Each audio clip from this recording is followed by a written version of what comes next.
Hey guys, welcome back to the channel.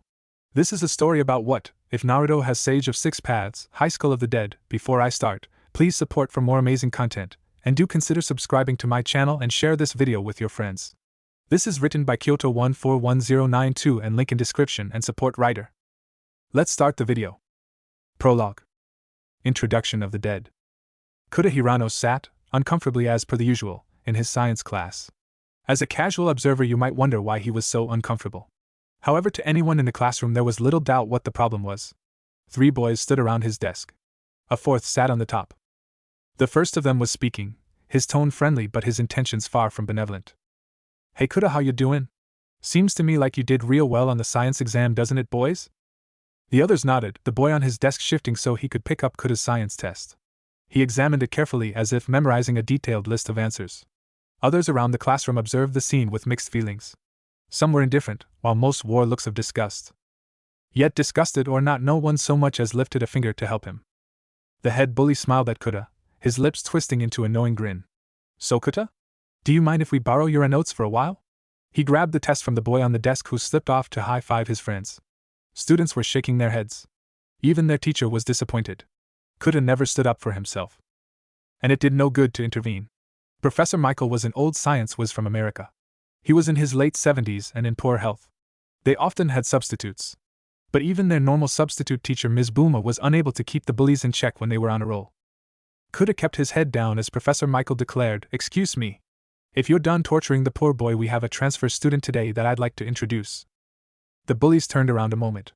The leader of them, a boy named Takadu, grinned. "Yeah, whatever, Gramps. Go ahead and bring the new kid in. We're not gonna be long. Kuda is just helping us with his notes, you know." Michael sighed. Sometimes he wondered if he should ask the kendo club to teach a harsh lesson to these boys. It wasn't a bad idea. But if that happened, they would just harass someone else who couldn't cope with it. He turned to where there was a tall boy waiting in the hall to be called in. "Come on in and introduce yourself." The bullies took the time to take a good first look at the new kid as he walked in. Everyone stopped what they were doing. He strode in like he owned the place. He was tall, just under 6 feet probably, but he looked Japanese. Not only that, but he was dressed all in a black uniform, yet with no tie and not wearing the proper shoes. He was wearing matte black combat boots. He stood straight and turned on his heel. Sharp blue eyes looked out at them. They were so exotic. His blonde hair was spiky like a hedgehog's, but longer than a normal boy's. With his hands still in his pockets he said, "Hey, the name is Naruto Uzumaki. I'm not from around here and I just learned Japanese, so cut me some slack if I don't always know what you're saying." He made very short bow to the class and tilted his head to the teacher. "Where do I sit, sensei?" Michael pointed to a chair behind Kuda. "That one there's free, and feel free to call me Professor, young man. I'm not overly formal." Naruto nodded and walked over. He had a small backpack which he slung off in preparation to sit. He walked toward the free desk, his hard blue eyes trained ahead of him. Then he stopped as one of the bullies with Takadu stuck his foot out just a second before he was about to pass. The blonde turned his head to look at the boy, giving him a cold glare. "Don't try tripping me again." Then he high-stepped over the offending leg. The bully who had been temporarily frozen by Naruto's glare grabbed him by the shoulder. He frowned dangerously at the new kid. "Hey, don't give me that crap, you dipshit. I'm the vice president of the student council. We're in charge here. So you give us some respect." Naruto turned back to look at the teacher. Michael looked away. He was embarrassed and guilty at his inability to deal with the situation. The class was still silent as Naruto turned back to the boy.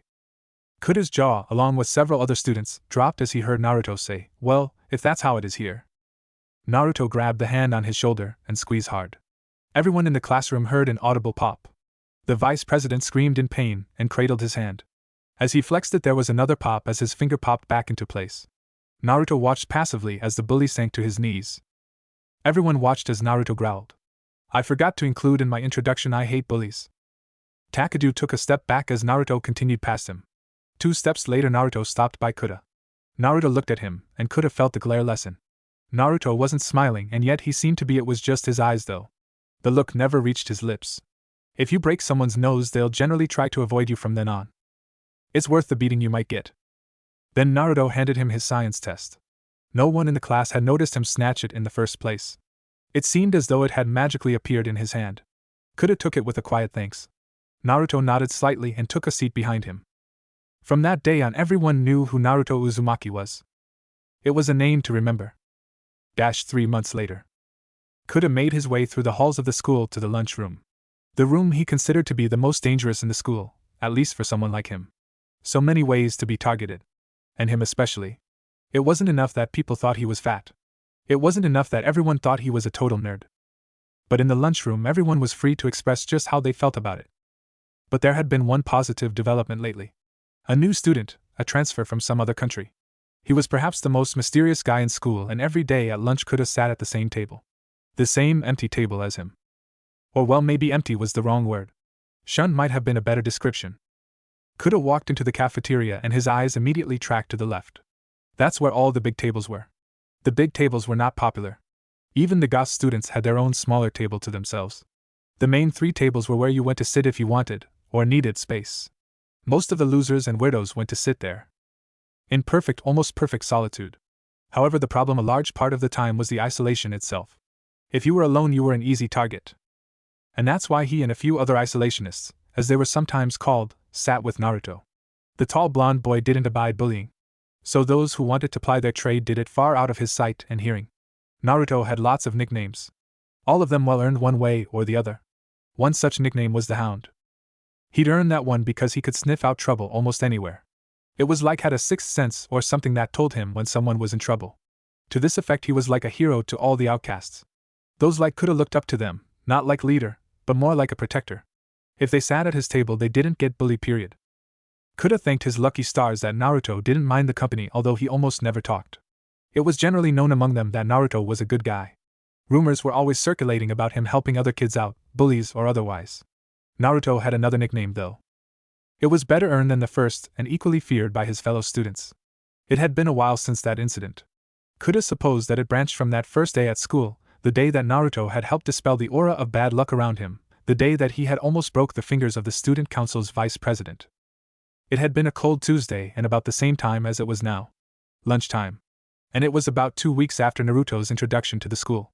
Takadu and his cronies had gotten together to pull a prank on Naruto. A violent prank that, had it succeeded, probably would have resulted in their expulsion. Naruto was walking into the lunchroom alone as he always did. He was usually a little early, but today he had come later.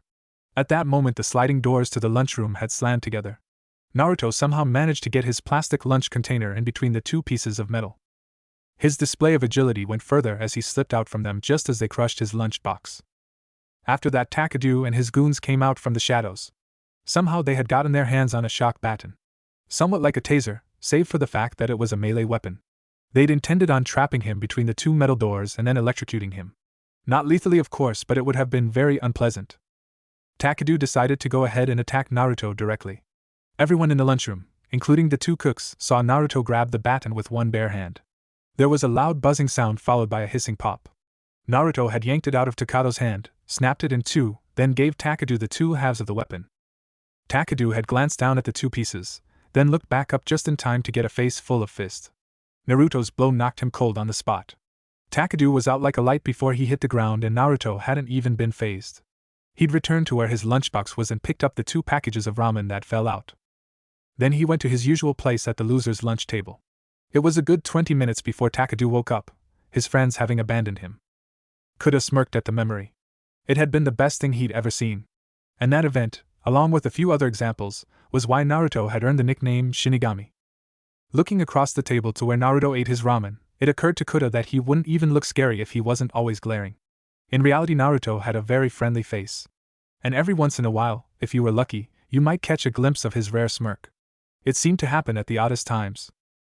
Kuda didn't know if it was a reflex or a response to something Naruto found funny, but it made the guy seem really cool. Kuda had never actually seen Naruto smile. Not a real smile anyway. Everyone thought that something horrible must have happened to him for him to be such a loner from the get-go. And with the way he despised bullies, some kids guessed he'd been beat up when he was little or that a friend of his committed suicide from it.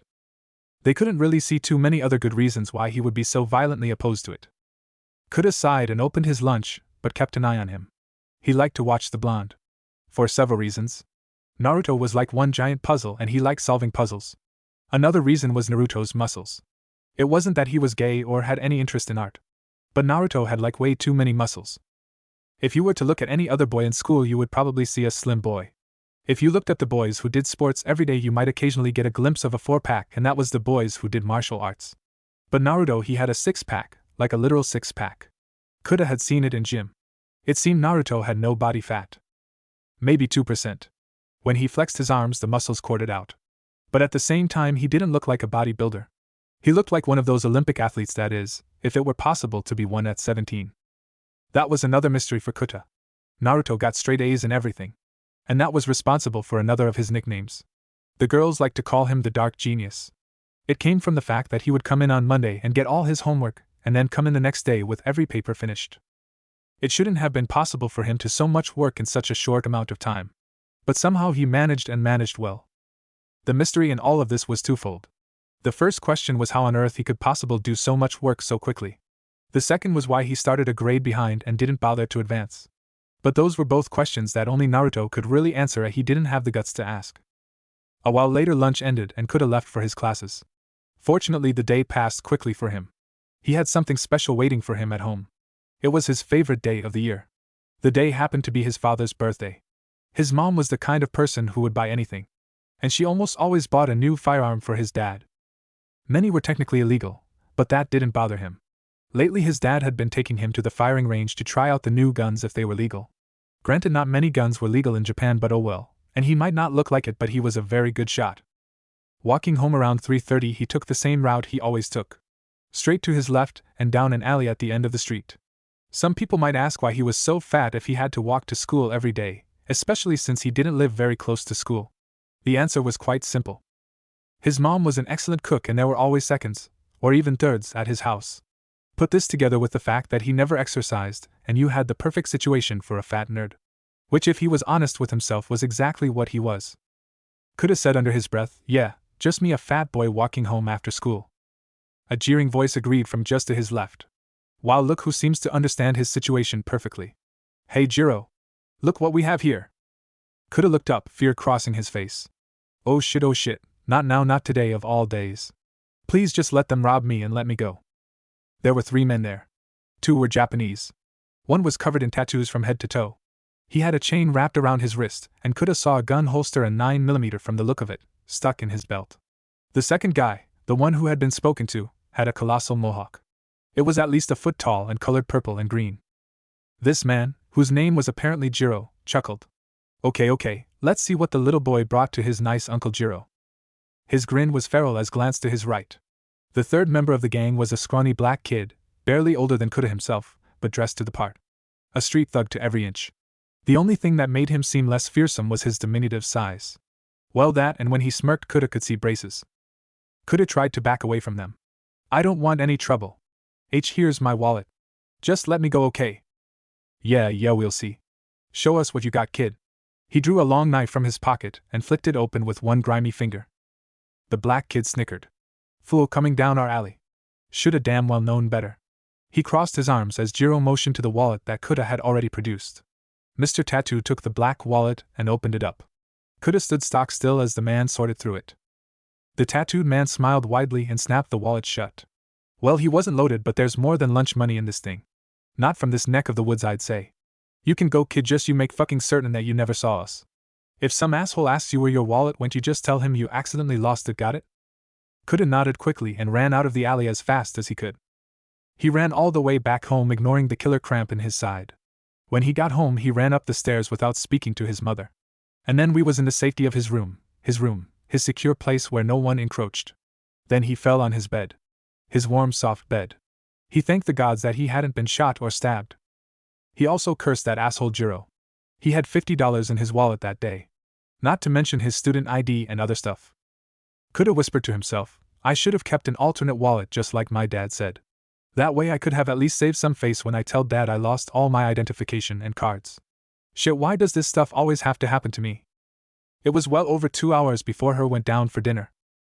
Next morning, Kuta took a seat in his homeroom class. He looked around. Every seat was full save for the class rep and Naruto's. It was a minute before the class rep came in and took a seat. That left Naruto's seat empty. Kuta thought it was a bit strange. The Shinigami was generally early. Then the door opened and Naruto stepped in, followed by the teacher. Naruto walked down the row of seats towards Kuta. It occurred to him that Naruto didn't have the seat behind him in this class. Why is he walking past me to his science class seat? Then Naruto stopped in front of his desk. Kuta looked up at Naruto. He was wearing his usual black uniform, but he had a burnt orange shirt underneath. They locked gazes for a moment, but he was unable to keep eye contact with Naruto. Those blue eyes were very intimidating sometimes. He looked away, but then Naruto spoke. "You accidentally lost this.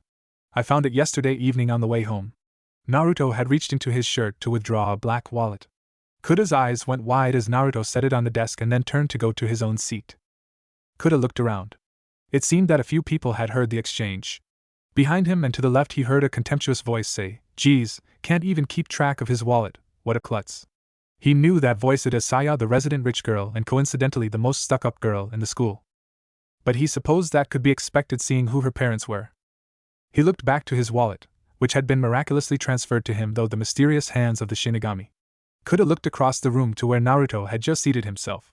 He didn't even glance back at him. It was unnerving. Had Naruto really passed by and picked up his wallet? And he had really bothered to bring it back to his owner? He sighed. Well, at least I don't have to get a new wallet and IDs. Then he opened the wallet. His money was still there. Not a dollar was missing. Kuda blinked and then looked through his wallet. Nothing was missing. Not even the spare change in the side flap was gone. But there was something else there. A note. Kuda pulled it out and unfolded it. It wasn't a note at all. It seemed to be a quote from a manual of some sort. Shortcuts always have a drawback. You should always be aware of the risks one takes. He reread it 6 times. He was sure. Naruto had somehow taken his wallet back from those guys in the alley. That was the only thing that made sense. And now Naruto was warning him not to use the alley again. But how the hell had Naruto, a teenager, taken down 3 armed thugs? And even if he hadn't fought them, how could he have stolen it back or talked them into returning it? It didn't make any sense. It just didn't make sense. Meanwhile, as Kuda stared at his wallet completely dumbfounded, a girl at the back of the class twiddled her fingers watching Naruto. Her name was Rei Miyamoto, and Naruto always sat in the seat in front of her somehow. In science she sat behind him, and he sat behind the fat otaku Kuda. In literature they both sat in the middle row with Naruto squarely in the middle of the classroom. In the homeroom they both sat by the window, but she still sat behind him. As such she had ample opportunity to observe him. And from what she had seen of him in 3 months he was still just as much a mystery as anyone else in the school combined. He was smart, fit, handsome, and at the same time antisocial. He didn't make friends with anyone. But he didn't seem to have an aversion to making enemies. As it was just about every boy in the school hated him. Why? Because just about every girl in the school had a secret crush on him. Herself included. He was so dark and cool, and had she already mentioned how fit he was? He was like the perfect athlete, not that he did any sports that she knew of. Not only that, but he was tall with broad shoulders and a slim waist. He had strong legs and arms, but he wasn't buff as some girls might call him. He was all lean muscle, although it was rumored that he had a 6-pack. But since the boys' and girls' sports rarely mixed, she'd never seen evidence of this, though she wouldn't have doubted it. Her eyes burned into the back of his blonde head as she pondered what to do. If only I could get him to join one of the martial arts clubs. He has the perfect body type for just about anything besides Aikido. He's too tall for that. I just wish he wouldn't ignore everyone. He's worse than Takashi sometimes. Rei grimaced. Thinking about Takashi made her irritable, which in turn made her want to vent her feelings to someone. And that always led to her getting flustered. Mainly because the only person she felt comfortable talking to was Takashi, and he was what she wanted to complain about. His lazy nature and his non-committal everything. He was probably the most boring boy in school. Quickly becoming lost in thought, Rei started imagining how she might get Naruto to join kendo club. He seemed more the kendo type. She didn't think he'd go for spear work for some reason. It was just a hunch, but she was usually pretty good with her hunches. The problem was she never had any good feeling about how to ask or suggest to him that he join any club, much less kendo. It wasn't as if he was particularly approachable. She never saw anyone openly ask him out or request anything from him, but she knew girls did it, and all the time too. He was the best of both worlds, a bad boy and a good boy. All the girls liked his mysterious aura and how at the same time he stood up for everyone. Those few girls who didn't like him, well, they said they did to fit in. Rei wondered if it was true that the head of the student art committee had asked him to model. It was an interesting rumor. She couldn't think of anyone brazen enough to ask Naruto to pose nude for a classroom.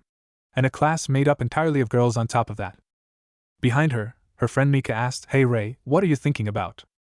Her friend's voice was a bit too loud. The teacher silenced them with a stern look. Rei pulled out her notebook and wrote in the corner, trying to think of a way to get Naruto to join kendo. She tore off the corner and passed it to her. Mika took a moment to read it before passing it back with a message written on the back. "I would ask him for you. Maybe at lunch, huh?" Rei turned her head and nodded once. Mika could always be counted on to do what needed to be done. Mental giggle, but then again, seeing how Mika didn't take any combat-related electives, it would be strange for her to ask Naruto unless she was planning to join it right afterwards. Thought if Rei considered her own situation, she wasn't in kendo either, so she had nothing to say really. The scraping of a chair drew her eyes to Naruto again. He had stood up and silently moved to leave the classroom. She looked at her watch. Yep, it was time for lunch already. The class had seemed to pass so quickly. That was another thing. Naruto didn't stay in the class even a second longer than mandatory. Rei turned to Mika behind her and said, "Well, let's get to business, shall we?" Rei and Mika sat at a table with a few other girls and 2 boys. They weren't focused on their food though. They were concentrating on working out a plan that was guaranteed to get Naruto into the kendo club. Rei leaned forward, speaking in a hushed voice. "If he thinks we're just hitting on him, then he's going to shrug us off. So we need to do it together." Mika nodded. "Yeah, but I bet he does something to keep in shape. He must have some sort of gym membership or workout that he does like every day, 3 times a day, with that body." Rei had to agree. He didn't do sports as far as she knew, so he must have had some kind of daily exercise. With his body type, it also must have been something awfully strenuous. He might do parkour. Do you think with a body like he has, that might be it? No, he doesn't seem the type now that I think about it. Mika jerked her head to the side. "Hey look, there he is. Let's go get to him before his table starts filling up with the weirdos." Rei nodded and they stood up. They brought their plates with them and moved to his table where they sat down. Rei could hear her other friends asking her what she was up to, but she ignored them. She had a boy's heart to steal in that aspect. She and Mika were definite rivals. Naruto glanced up as they sat down across from him. They didn't try to sit next to him. That was just asking to get brushed off as fangirls. He didn't speak though, merely continued eating. Rei and Mika shared a glance. This was slightly harder than anticipated. Now that they were sitting across from him, it seemed like there were gags in their mouths. 5 minutes passed and neither of them had asked him anything, nor started in on their lunches again. The silence wore on, becoming more and more awkward with each passing minute. Eventually, though, the tension was broken as Naruto sighed and put down his fork. He looked up and his blue eyes were questioning. "Okay, I'll admit this is a creative use of the silent treatment. If you wanted me to feel uncomfortable, you've succeeded. Now, is there actually something you two wanted?" Mika nodded, silently thanking whichever god had answered her prayers, and smiled. "Well, Naruto-senpai, we were wondering if you wanted to join the kendo club." She attempted to sound chipper, but it came out as nervous. Naruto raised one eyebrow. Rei coughed lightly to hide her smile. She'd never seen him even raise an eyebrow before. And it was funny to see Mika so flustered. The blonde blinked slowly as if digesting this. Then he grunted and returned his attention to his food. "I don't need to take any martial arts classes." He bent his head as if dismissing them. Rei blinked. "Wow, I've never imagined he'd be this hard to crack. I guess I thought that all the other girls were just being incompetent. At least he has a sense of humor." She gathered her nerve and plunged boldly on. "But no one knows what you can do, Naruto-senpai. You're like the biggest mystery in school. Going to kendo would be great for making some friends." Naruto's tone all but dripped sarcasm at this point. "Is this where you tell me that you'd even be willing to take kendo with me? And that it would be really great for my health?" His gaze settled on her with something akin to distaste. "What good is kendo class exactly? I'm not allowed to carry a katana around. So when am I going to use what I learn in kendo? Do you think I'm interested in the international kendo tournaments? Well, I'm not. And I'm not interested in being popular or being cool, or even being uncool. In reality, I don't really care what anyone thinks of me. So Miyamoto-san, give me a good reason why I should take kendo." Rei smirked, thinking she had the perfect answer lined up and ready. "Because it's fun and you obviously don't have any other way to spend your time, seeing how you don't take any electives. And in case no one told you, 15 elective credits are required each year to pass." At that, his expression finally changed to something resembling surprise and he leaned forward slightly. "Did you say that I'm required to take an elective?" She nodded. Could it be possible that he doesn't know that? That's weird. Seeing her nod, Naruto sighed. He scratched his cheek with one finger. Her eyes were drawn to his whisker marks. This was really the closest she'd been to seeing them up close. They made him look exotic, and she imagined that they would be cute if he smiled. "I guess I'll take kendo then. It's better than art or music. And seeing how you're so insistent, why don't you help me get enrolled?" Rei mentally cheered for her success. "Okay, Naruto, I'll take you to see Siko-senpai. She's the head of the kendo club. She'll set you up." She saw Naruto nod once, then he inhaled the rest of his lunch. 1 second it was there, and the next it was gone. She had to blink to make sure she'd seen that right. Naruto stood up. "If we're going, then let's go now. I want to get this over with." Rei stood as well, wondering at his sudden desire to make things go faster. He was usually pretty chill. He's enthusiastic at least, but not in the same way as I had hoped. Oh well. At least I succeeded where no other girl has. She couldn't help but smile as she heard people at other tables whispering about them. However, her gaze remained fixed on the blonde. Okay, Naruto-senpai, follow me. Siko is probably eating in the sparring room. Rei opened the door to the kendo room a few minutes later. Naruto looked around as if scoping out this new location. It was honestly kind of cute how cautious he seemed. Rei walked up beside him. You never watched any of the fights? No, I watched one, but it was lame, so I didn't bother coming again. Rei cringed inwardly at his blunt statement. She hung back to watch with Mika as Naruto walked fully into the room. It bore a great resemblance to a large dojo. It had traditional paneling and furniture, even dummies in the corner. Naruto didn't see any shinai or bakken lying around. All he saw was two neatly folded pairs of kendo padding with the helmet on top. Mika asked quietly, "What is he looking for?" Rei put a finger to her lips. "He's just checking the place out. No need to worry." Just as she spoke, a stealthy figure materialized out of the shadows on the other side of the room. Rei recognized her. She had long straight hair of a deep purple, which hung down her back and over her eyes in V-shaped bangs. Her clear blue eyes were evidently focused on Naruto. She wasn't wearing any armor as she stole across the floor towards the blonde. Both Rei and Mika kept quiet, nervous tension filling them. Was Siko attempting to test Naruto, or had she heard his comment about lame fights? They stood silent as she approached. Across the room, Siko Byasujima scowled as drew in close to her target. She was within spitting distance on the blonde. And boy, was he going to get a nasty surprise if he thought he could insult her club's honor. Calling her fights lame. He had some nerve. If she had her way, he would be walking out of here with a large lump on the back of his head. She clutched her bakken tighter and took one more step, exhaling silently as she did so. Then she pulled back her arms and took aim for his spiky head. She smiled as she put around half her physical power behind the blow. At full power, she could kill him. As it was, it would only stun. The wooden sword came swishing down through the air. And Naruto reached up behind his head without looking and casually caught it. There was a meaty slap of wood on flesh. Siko's eyes widened in astonishment as she felt the wooden sword ripped from her grasp. She attempted to hold on, but instead of keeping her hands on her weapon, she stumbled forward. Regaining her footing quickly, she straightened and gasped. She found herself standing nose to chin with him. He turned around and was holding her bakken by the hilt.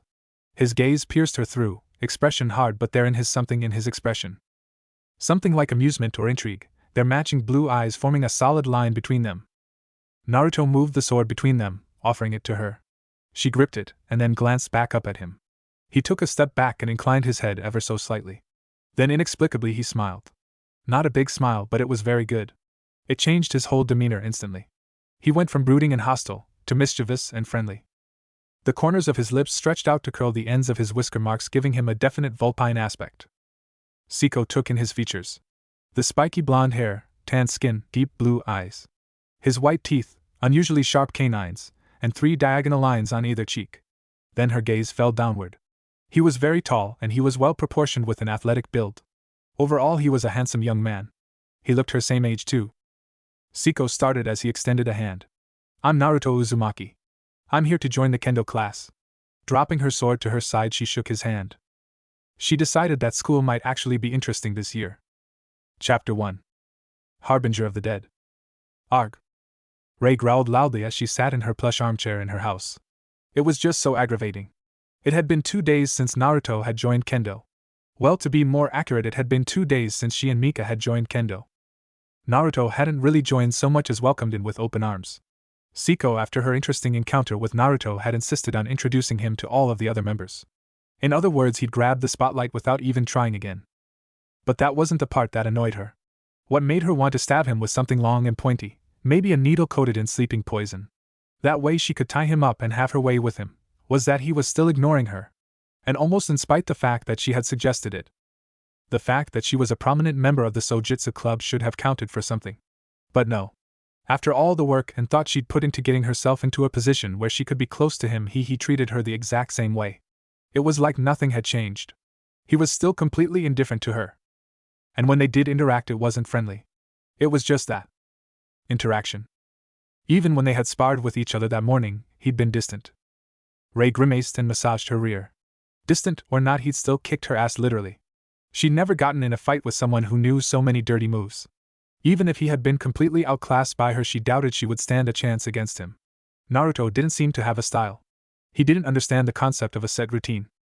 When he fought, it was 100% improvisation. He knew how to block and how to strike. The rest of it he just made up on the spot. It was undeniably effective. She had the bruises to prove it. He damn sure wasn't afraid to hit a girl full force. Ray rose out of her chair and then let herself fall onto her bed with a groan.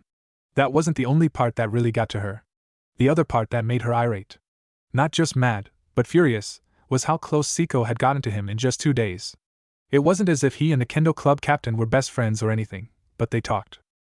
They actually carried out a normal conversation. She couldn't even get him interested in anything. Naruto didn't care about games of any kind. He didn't care about money, it seemed. She assumed his parents must have been rich. Naruto didn't care about politics either at the school or national level. When she tried to ask him what his favorite show on TV was, he said that he didn't even watch TV. And before she could respond, he'd said that he didn't read the newspaper or listen to the radio either. Ray could assume that he enjoyed fighting since the first time he'd ever smiled was after he was attacked. But other than that, he didn't have anything else that she knew he enjoyed. It wouldn't be so bad if I didn't suck at kendo. I'm a spear girl, not a sword maiden like Siko. Damn, I wished I joined it before I asked him. Maybe then I could have upped my game a bit. Ray heard her father calling from the living room for her to come eat. She sighed and got off the bed. Her butt still hurt.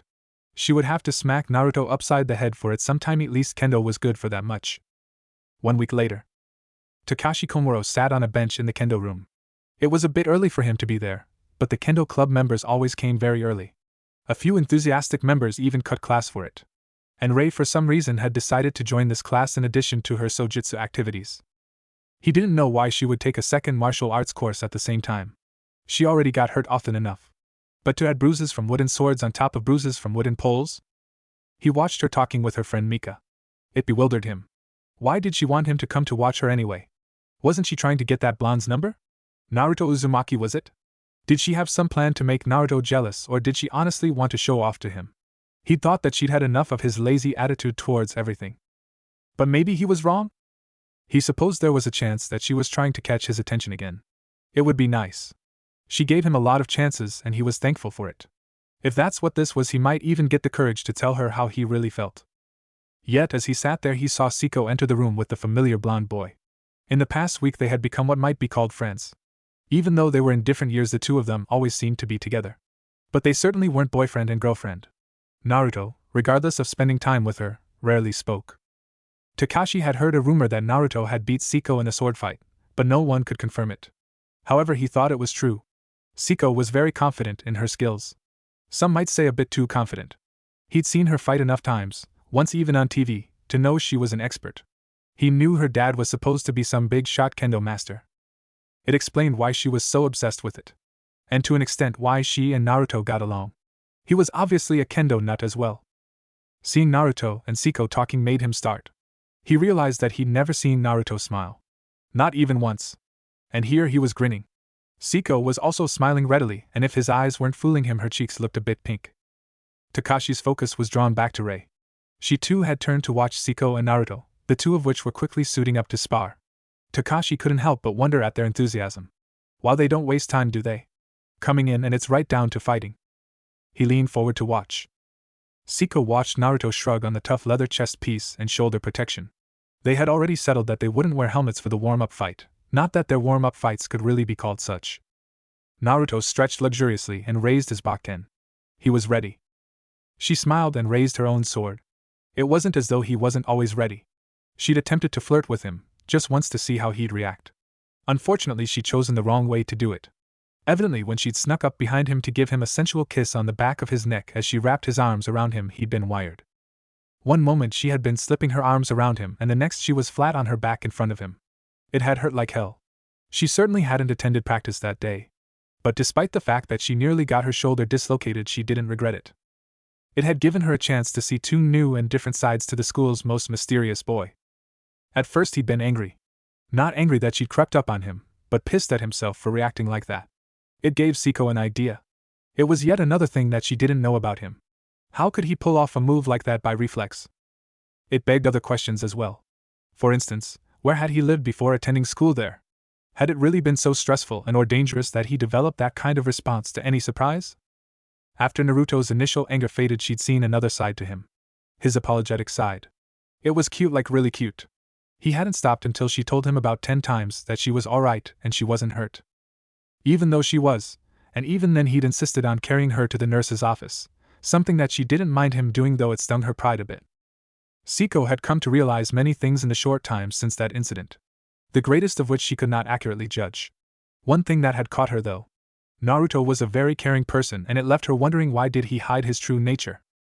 Siko was snapped out of her thoughts by her own physical reaction to danger. Instinctually she brought her Bakken up to block Naruto's casual swing. Except it only looked casual. Naruto's sword connected with her with a loud crack. She put other thoughts aside for the fight. Naruto was a very challenging fighter. He didn't have any technique. He didn't practice katas. In fact, he had no real talent for swordsmanship at all. However, he was strong and ridiculously fast. Not to mention his unconventional lack of style of fighting gave her few openings. He always seemed to be able to gauge her weak spot just by looking at her. He didn't need to strike to test an opening. That was another thing about Naruto that she just couldn't puzzle out. Where the hell did he learn to fight? Naruto swung for a headshot. She blocked it, but he was already closing the distance between them. She pushed her guard down to keep him at bay, but he let his Bakken slide off hers. Then he was spinning to the side. Another one of his amateur but for some reason crazily effective moves. He reached out to grab her wrist. She was used to him grappling in the middle of a fight, and she quite enjoyed the challenge. It added a new level of difficulty. Siko pulled back. However, she knew that she wouldn't be able to twist free of his grip. His hands might as well have been made of cast iron for all their strength. Therefore, a different approach was needed. She swung in a looping arc for his neck while twisting out of the way of his thrust, which he had started as he grabbed her. Naruto craned his head to the side, just barely enough to avoid the blow. Her sword went harmlessly over his blonde locks. Had he been wearing a helmet, she would have connected with it and won the match. But he wasn't wearing a helmet, so she'd have to work harder for her victory. Siko's analytical mind examined him even as Naruto was already drawing back for another blow. She stopped resisting the hand pulling on her and allowed him to drag her forward. His next strike connected with her side, but it was at a bad angle. She underestimated how fast he would swing again, though. The next strike was still below the power level of a callable shot, but if he hit her again, he'd put enough force into it. Bringing her Bakken right over her head and keeping it flat against her back, she blocked his third strike. Siko was unable to restrain a slight yelp of pain as the back of her Bakken was slammed into her butt cheek and she flushed pink. She attempted to pull away then. At this distance, at this angle, she wouldn't be able to land a solid hit on him either. But Naruto kept his arm locked. She frowned, attempting to maneuver out of the situation. Then she saw why Naruto was keeping her close. He'd reversed his grip on the Bakken and was about to stab her in the side. He was too strong to pull away from, and her sword was in the wrong hand to deflect it. There was only one thing to do. She arched her back into him. She smirked. The point of his sword scraped the small of her back as this time it was his turn to blush. Then he was overbalancing. Siko felt the grip on her arm loosen and took the opportunity to twist free. Siko gasped then. The very tip of Naruto's Bakken had swung by her chest as he fell backwards. It hit the leather chest piece with enough force to send a ripple through her cleavage. It stung pleasantly even as she brought her own sword around. She smiled and pressed the attack. Immediately Naruto called on his nearly impossible agility to catch his fall and perform a twisting handstand as his momentum carried his feet over his own head. Siko marveled at his flexibility as she aimed for his stomach. But then Naruto performed his second nearly impossible stunt a split second later. As Siko's Bakken drew close, Naruto tensed his arms. Then he used only the strength in them to jump upwards and over her swing. Siko's eyes went wide as he did a back flip over her weapon and came down, firmly on his feet. Then Naruto had his sword in hand. Siko knew that his next strike would land and it would hurt. Naruto Bakken impacted her side, but it had no force behind it.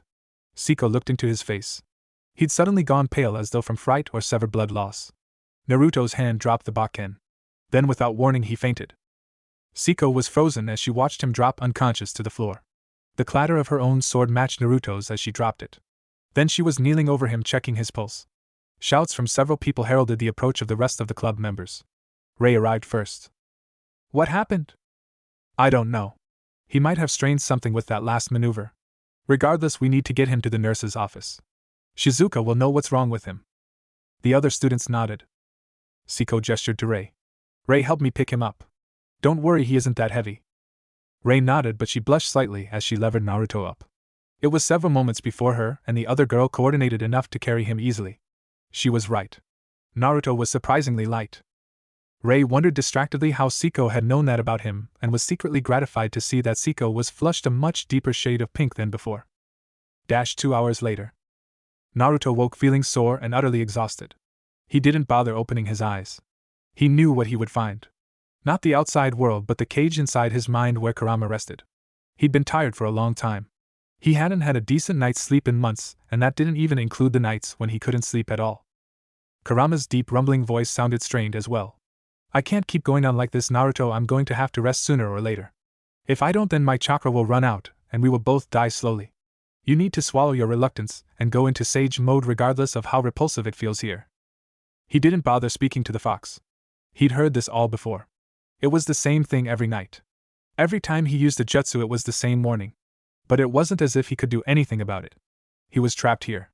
This strange, difficult world where little or nothing made sense. How long have we been here? I can't even remember. Kurama realized that Naruto wasn't paying attention. He sighed loudly. Going on 9 months. And how many times have I tried to get home? Kurama let out a sound that resembled a pained whine. It was a sound he would have expected from a dog, but not the 9 tails. I stopped counting.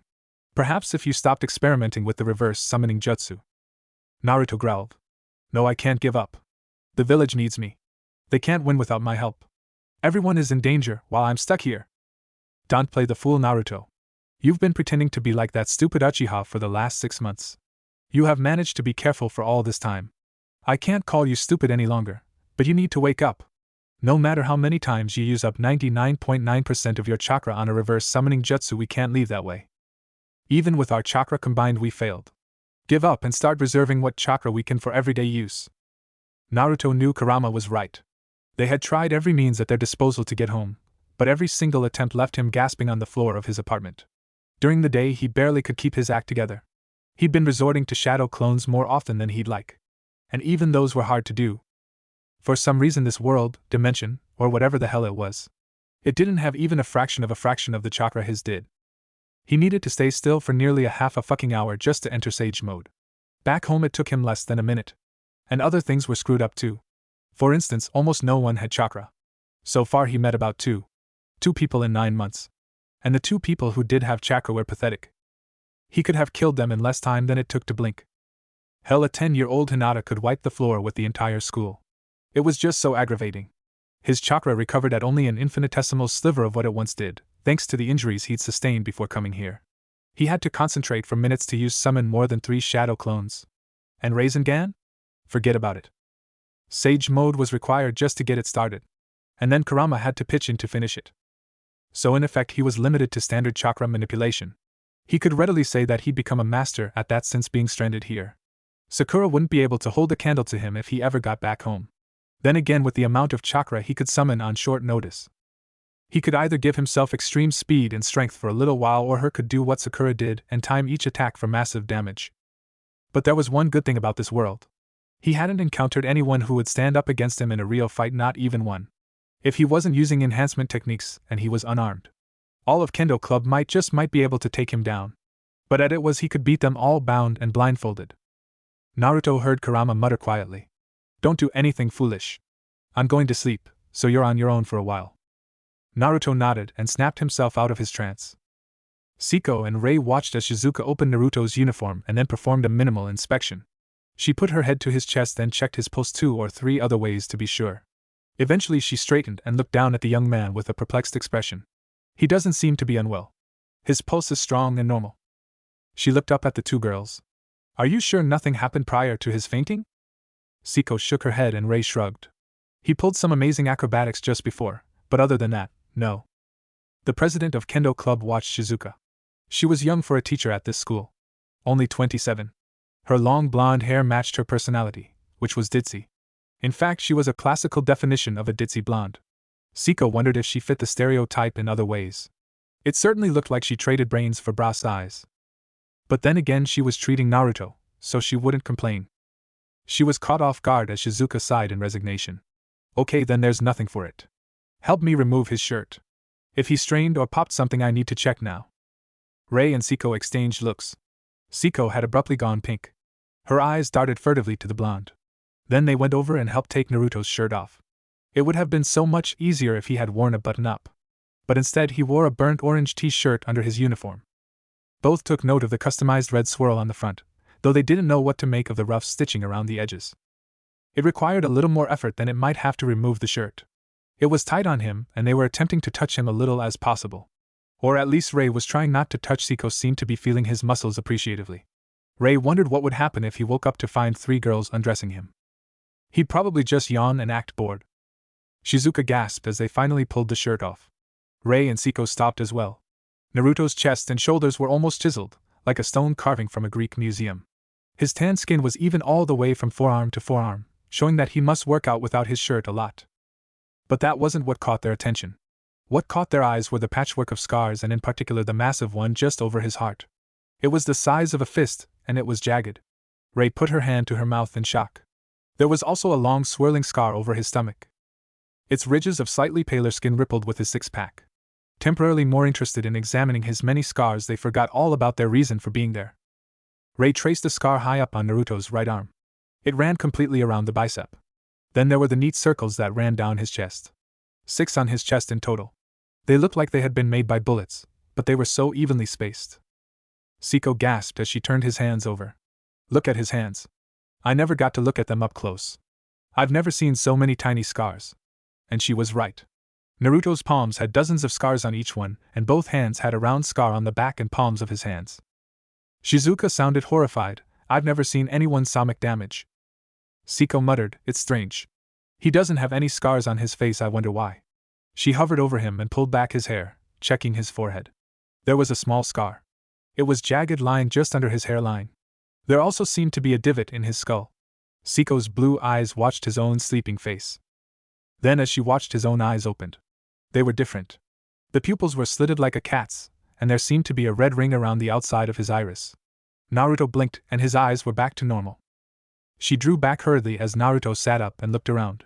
He brought a hand to scratch over his stomach, yawned loudly, and then adjusted himself to his surroundings. Eventually he acknowledged Seiko, Ray, and Shizuka. Oh, where am I? Shizuka explained quickly. You're in the school nurse's office. You fell unconscious at kendo practice. Your friends brought you here, but I was unable to find anything wrong. Are you okay? Do you have some kind of medical condition?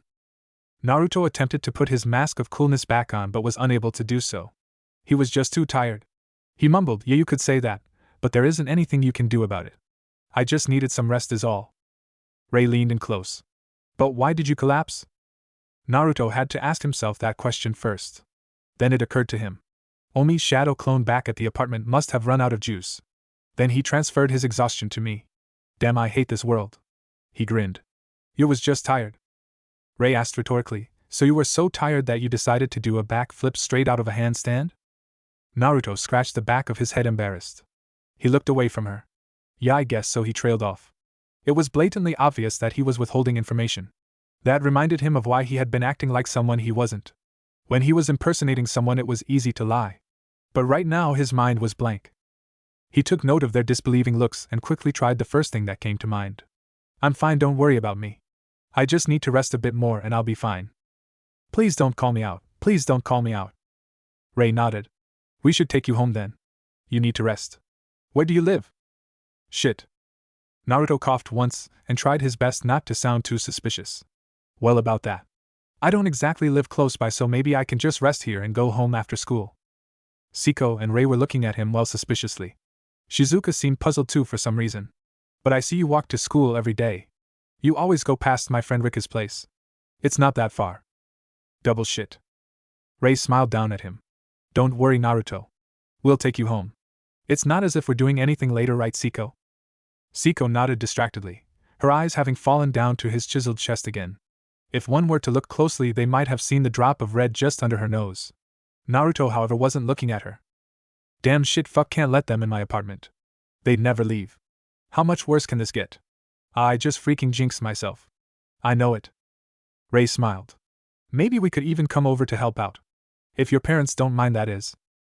Seiko snapped out of her trance as she saw something flash across Naruto's face. Something dark and hurt, something buried deep. Had it been in response to Ray's comment about coming over or his parents? She decided not to ask in front of the others. Naruto shook his head. That's not a problem. I don't live with my parents. Shizuka again looked puzzled. Then who do you live with? Naruto hesitated, then admitted, no one right now. And no, I'm not interested in hearing about how I should have a legal guardian caring for me. I can take care of myself. Slightly stung, Shizuka leaned away from him. Rei also took a step back. For a second there she'd felt really uneasy. Like Naruto was reprimanding her or telling her to mind her own business. She watched as Naruto attempted to get out of bed. The blood drained from his face again, and he quickly laid back down. Worry flashed into her mind and she asked, "Are you sure you're okay?" Naruto nodded and closed his eyes. He whispered, "I just need to rest a bit. I'll be up before you know it." Then Naruto was out again like a light. After he fainted, Shizuka went through the school records and found where Naruto was registered to live. It was an apartment not too far from where she was house-sitting for her friend Rika. So after school was over, she helped Siko and Rei put Naruto in the back seat of her car. Then she drove them to his apartment. They were in the car now. Naruto was still out. He'd been out for a while this time. Siko wondered what was wrong with him. He was strong and fit. Naruto's many scars might suggest that he had some kind of internal injury that hadn't healed. There really wasn't any way to tell. When they arrived in Naruto's apartment, they found that it was actually an 8-story building. It was also lavish. There was even a guard at the lobby door. Siko and Rei carried Naruto with them as Shizuka talked to the guard. The guard was a very imposing black man wearing a pristine dark blue suit. It turned out that he wasn't nearly as intimidating as he looked. He greeted them warmly as they approached. "Good evening, ladies. I see you have brought our resident home from wherever he happened to disappear to this time. I hope he wasn't hurt." Shizuka tilted her head to the man. He was actually at school, but he had a medical problem. He said he had some kind of condition, but it isn't on his school record. We thought we'd take him home and check to see if he had any medication that he might have forgotten to take. The guard smiled. "Well, that's very considerate of you. May I help carry him? I can't imagine it was easy moving him around." Siko shrugged. "We managed, but I appreciate the help." "You're welcome, though I think it would be safe to say young Master Naruto should be able to take care of himself. In the 9 months since he moved in, I have never seen anyone with him. This is the first time he's ever had a noteworthy incident." Rei looked surprised. "Young Master Naruto?" The man chuckled. It sounded like someone beating a large drum. "Well, he refused every other honorific I gave him. When I called him that, he just gave me a funny look and went in. Since then I've been referring to him as that. I suppose it seems strange to you. But I am a professional. I used to work at a prestigious resort in Britain. I was often taken to task for not calling guests that." He chuckled again as he took Naruto from them. "My name is Francis, by the way. This way, ladies." Shizuka followed the guard in, finally realizing just how expensive this place must be to have a professional valet/guard at the entrance. It wasn't even a hotel. The 2 younger girls did so as well. Rei wondered out loud, what does his room look like, I wonder? Francis let out a bark of laughter. He walked across the lobby to the elevator. He pressed the button and the doors slid open. He stepped inside. But moved inside as well. Rei raised her eyebrow at Francis. "What's so funny?" Francis chuckled humorously. "Dear, you said room as in the singular. You obviously don't know much about your blonde friend now, do you?" Rei admitted that she didn't. Siko shrugged. "He doesn't share much." The large man smirked and pushed the button to close the doors and ascend. Rei and Siko watched as the indicator turned from a 1 to a 3, then a 5, then a 7. It finally stopped there. Rei let out a long breath. "I half expected him to live on the top floor. But I guess he's not that much of a big shot." Francis's smirk became a full-blown grin. "You have remarkable intuition. He does live on the top floor. The penthouse suite, to be exact. But young Master Naruto here actually is renting the top 2 floors. Don't ask me how. It isn't my job to pry." Shizuka gasped as the door opened and the guard led them into a hallway. He went straight to the end and pulled out a card, which he then passed over a scanner by the door handle. They watched as the door cracked open with a beep. The guard stepped to the side and gently reinstalled Naruto into their arms. "If you need me, just call. I'll be in the lobby." Shizuka nodded dumbly as Francis departed. They entered the main room of the apartment, and were immediately seized by a notion. Naruto had some batshit crazy secrets going on. He had every single kind of ramen they had ever seen or imagined, and quite a few they hadn't. They were lined up against one wall. Rei whistled in wonder. It was truly a wonder to see. After that they tried to ignore the ramen wall and move through the room. It seemed normal enough besides that. Although there were a few oddities besides that. Namely a headband with an engraved steel plate, which rested on a small table. Next to it was. All 3 of them stopped. Rei and Siko dropped Naruto with a thump. Siko hurriedly picked him up again, levering him over her shoulder as Rei and Shizuka walked over. "Cash, lots of cash. as in a completely ridiculous amount of cash. Enough money was stacked on the table to pay for a decent house. There were 7 sacks of hundreds, each one over a foot high. Ray ran her fingers lightly over the stack of money. Then her eyes caught a list next to it. She picked it up and read out loud. Getting tired of all this job stuff. Can't get a job or find work anywhere. Must find easier ways to make money. Have to waste less time. Below that appeared to be a list of times and places. Siko walked over and blinked in surprise. I recognize some of those places. That one right there is a popular hangout for martial arts fanatics. It's known for its illegal gambling since it's popular with the Japanese underworld organizations. Ray was curious where Siko had heard about that. How do you know about that? Siko explained, my dad used to fight there for cash when he wasn't training for tournaments around the world. It was before I was born, but he told me about it mainly to stay away from it. Ray asked, so what are these times and dates for? Probably for the matches. With the way Naruto is, maybe he makes money by fighting in arena matches? It would kinda fit with all the scars he has. Shizuka let out an unteacher-like squeak as Naruto let out a groan. He's waking up again. They hurried back to where Naruto's eyes had opened. He still seemed tired. He mumbled, Sakura Kakashi, be quiet, I'll be up in a sec. His eyes closed again. The 3 girls exchanged glances. Ray looked around the room as if searching for an answer that simply wasn't there. I don't know about you two, but I've never heard of Sakura or Kakashi. Could they be friends of his? None of them knew, but it was another than minutes before Naruto raised his head and looked up at them. He grimaced. URG, where am I? Ray gestured to the room around them. We took you to your apartment, but we're stuck on the second to top floor, I think. The guard didn't take us to the last floor. Naruto forced himself to sit up, taking in the room around him as he did so. The elevator normally would go all the way to the top floor, but I paid Francis not to let anyone go directly to the top floor. You have to use the personal VIP elevator in the back of this room. I have the key somewhere. Siko offered, tell us where you left it, and we'll take you to the top floor, and you can rest. Naruto shook his head pointedly. No good. Top floor is off limits for a reason, and no, I'm not telling you what it is. Thank you for helping, but I can handle myself from now on. Just help me up and you can go. This shocked them enough for Shizuka to be speechless. Siko didn't know what she could say to that. He didn't want them on the top floor for some reason. Ray, however, had plenty to say. Naruto. Don't give me that. You can barely stand right now. Are we supposed to just hand you the pass to this place and leave like nothing happened? Then I suppose you come to school tomorrow and pretend like none of this happened. For that matter, how about this fake mask you're always wearing at school? Why the hell do you go around acting like some rich punk? Why do you avoid everyone? Why do you have scars all over your body? Why do you have 100,000 in cash on your coffee table? She took a deep breath and shouted, why the hell is the damn top floor OFF limits? Naruto blinked up at her. He looked like he'd just been slapped, but his expression quickly changed to anger. And why should I tell you? Tell me why you even care. All I'm trying to do is get by without everyone following me around trying to eavesdrop on everything I do. He growled, why can't I get a little privacy? Ray took a step back. His anger was covering thinly veiled desperation. She thought, I just wanted answers. I didn't mean to upset him. Siko spoke bluntly. Are you doing something illegal? Is that why we can't go to the top floor? I don't do stuff that's against the law. I thought I told you that I like my privacy. If I go breaking the rules, then people will start snooping around. Shizuka was sufficiently recovered to ask her own question. Well, if it's not illegally made, then how do you get all that money? Naruto grumbled. It's prize money. I do fights all over in my free time. But that's illegal for minors. Shizuka seemed worried. And it looks like you get horrible scars from it. The one over your heart, I've never seen one that bad on a teen. Actually, I've never seen anyone with that big a scar before. Is that from fighting in? No. He sighed. I almost never get hurt in arena fights.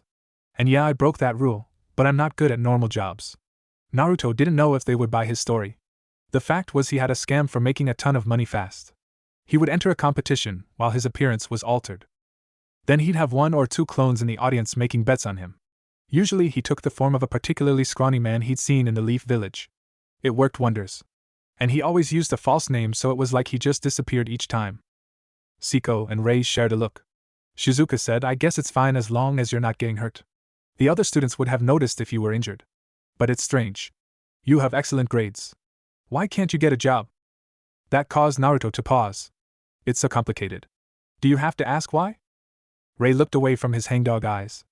I guess not, but can I ask you to do something? He warily said, okay, fine, ask away. She looked back at him sharply. Will you stop acting weird at school? Can you be yourself at least? I can't stand it, knowing that you're pretending all the time. Why does it even bother you?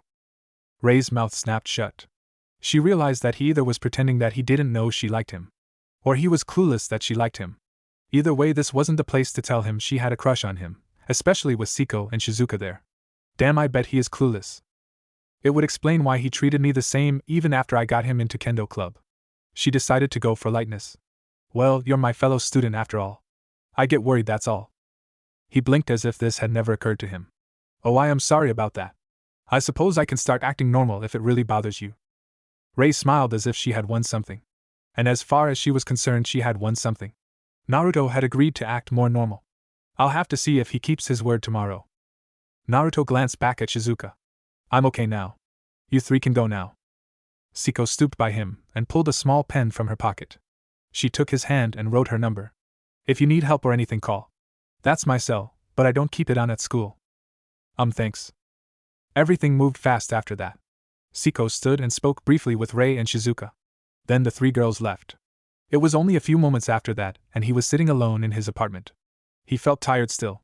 He needed sleep, but he needed chakra more. At the moment, he was running on empty fumes, so to speak. If he had to do anything strenuous at this point, he'd be doing it on his own. Not that he wasn't much stronger than the average person without chakra. I need to go into sage mode and then go to sleep. Then tomorrow I can figure out how to play it when I go back to school. Ray seems to have some interest in me besides what she said. Siko wants to be my friend and I think she has a crush on me. That time she tried to kiss me made that obvious. Shizuka is a nurse, so she is going to be concerned about my health anyway. I guess the question I need to ask is, how much attention am I going to draw acting normal? Do I even remember how to act normal at school? It will almost be like acting in the other direction. He sighed and stood up. It was a surprise that the girls had let things go. But then again, they would probably grill him for answers the next morning at school. He wasn't looking forward to that possibility. In all likelihood, he'd be forced to tell a bunch of lies, so cover the truth. I know I almost gave myself away back in the nurse's office when Siko asked about parents. I hope she didn't catch anything. Naruto stood up and moved to where his headband was on the table. He bent to pick it up. Turning it over, he took the keys that were fastened there. The personal elevator at the back opened silently, and he stepped in. He pressed the button to go up. The door closed and opened after a brief moment. Naruto walked out and into his personal stronghold. Every inch of the top floor had been devoted to one training type or another, and a large circle in the center was dedicated to his attempts to get home. That area was scorched and scarred as though raked by red-hot claws. Naruto avoided that part, instead heading towards the medium-sized bed on the far side of the room. Navigating the obstacle course of equipment, shuriken, kunai, ninja wire. Several weapons he had acquired in this world and even a few firearms. The floor was littered with storage scrolls, his less than effective attempts to create chakra seals. Once he was at the foot of the bed, he pulled off his clothes and dropped onto the one clear spot in the room. He rolled on his back and looked up at the ceiling. He prayed that nothing would happen on the following day. He just wanted to be left alone so he could work on a way home. But it feels good to have someone worry about me. I wish I could count them as friends. It's just I can't lose myself to this place. It isn't my home. It is not where I will live for the rest of my life. He closed his eyes. Never mind going into sage mode, he was too tired. Don't be a fool. You'll be wiped tomorrow if you don't gather chakra. Naruto ignored the fox and let his breathing slow. His body felt weighed down. It would be so nice to just rest. Chapter 2. Intermediary of the Dead. The next day, Ray and Siko stood together at the entrance to school. They had arrived early by unspoken consent to make sure they caught Naruto. After they left his apartment the night before, Shizuka had promised to look into Naruto's records. She instructed the two of them to keep a close eye on him. So here they both stood. A few other early students cast curious glances at them as they passed by, probably wondering what the two of them were waiting for. Eventually Ray grew tired and sat down. Siko joined her without speaking. They waited for 10 minutes. But Naruto never showed. 20 minutes passed and Ray started fidgeting. At last they both heard the school's first bell. Siko stood up, her eyes at once worried and disappointed. He didn't show. Let's go in. Ray scowled at the metal gate to the school. The fact that Naruto hadn't shown up meant several things, but it spoke to one thing above all others. He had lied, he hadn't kept his word. A sympathetic part of her told her that she was being unreasonable. Naruto had been exhausted. He couldn't help coming in late. However, the less than considerate part of her decided she didn't care. Naruto obviously couldn't be trusted to come on his own.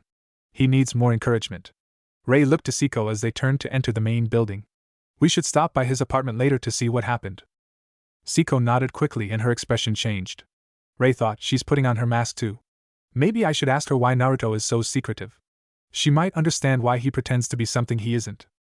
Later that day, Francis watched as two girls once he recognized walked up to him. Both looked rather serious and worried. Ray was the first to speak. Excuse me, but could you tell us if Naruto is alright?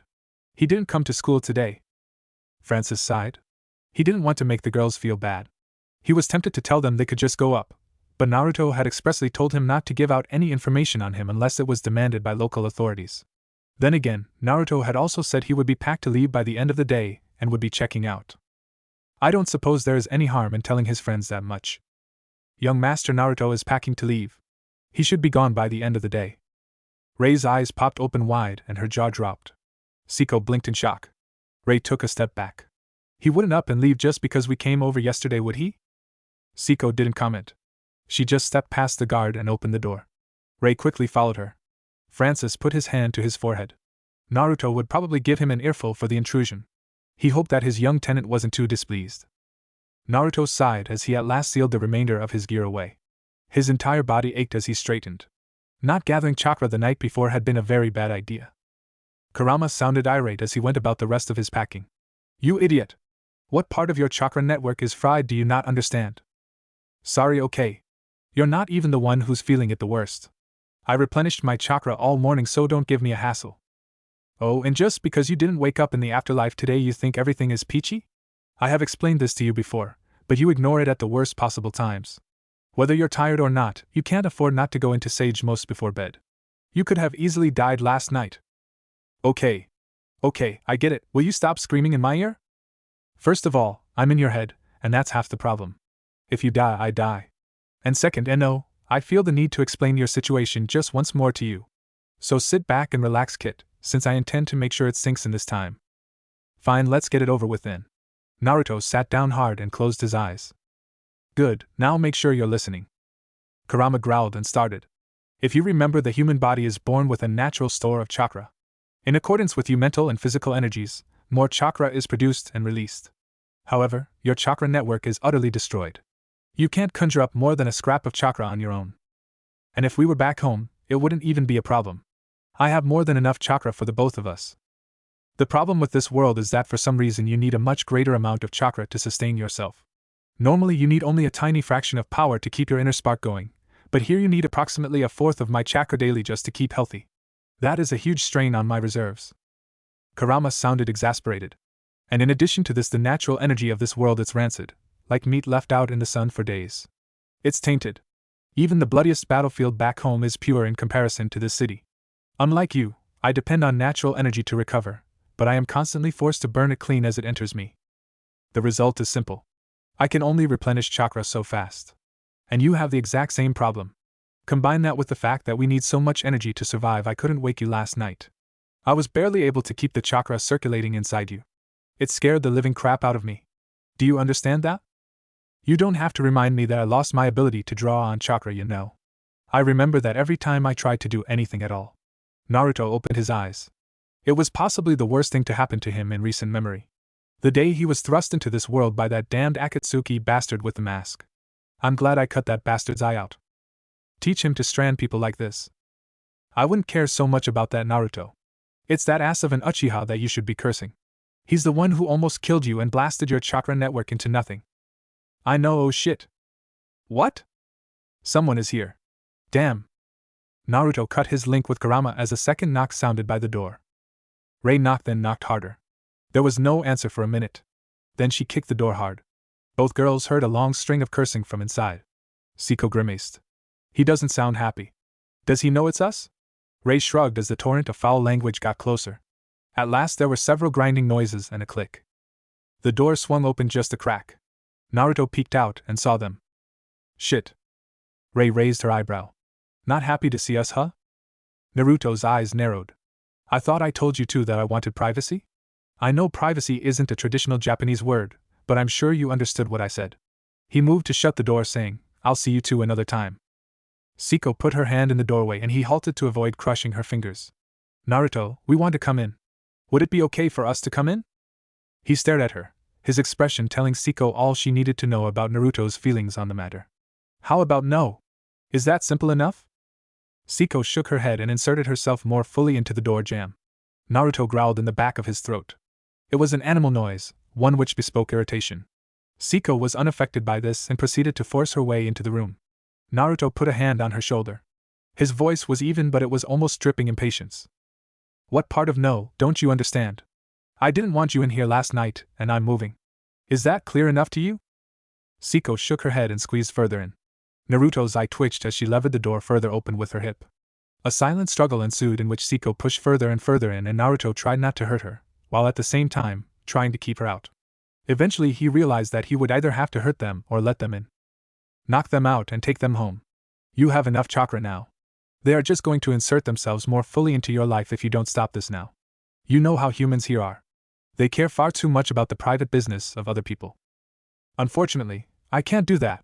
If I even hurt them a little bit, it can be considered assault, and I can get in trouble with the police. If that happens, then I'll have to go on the run or find some place to hide. All of that takes time and money, and I hate wasting either.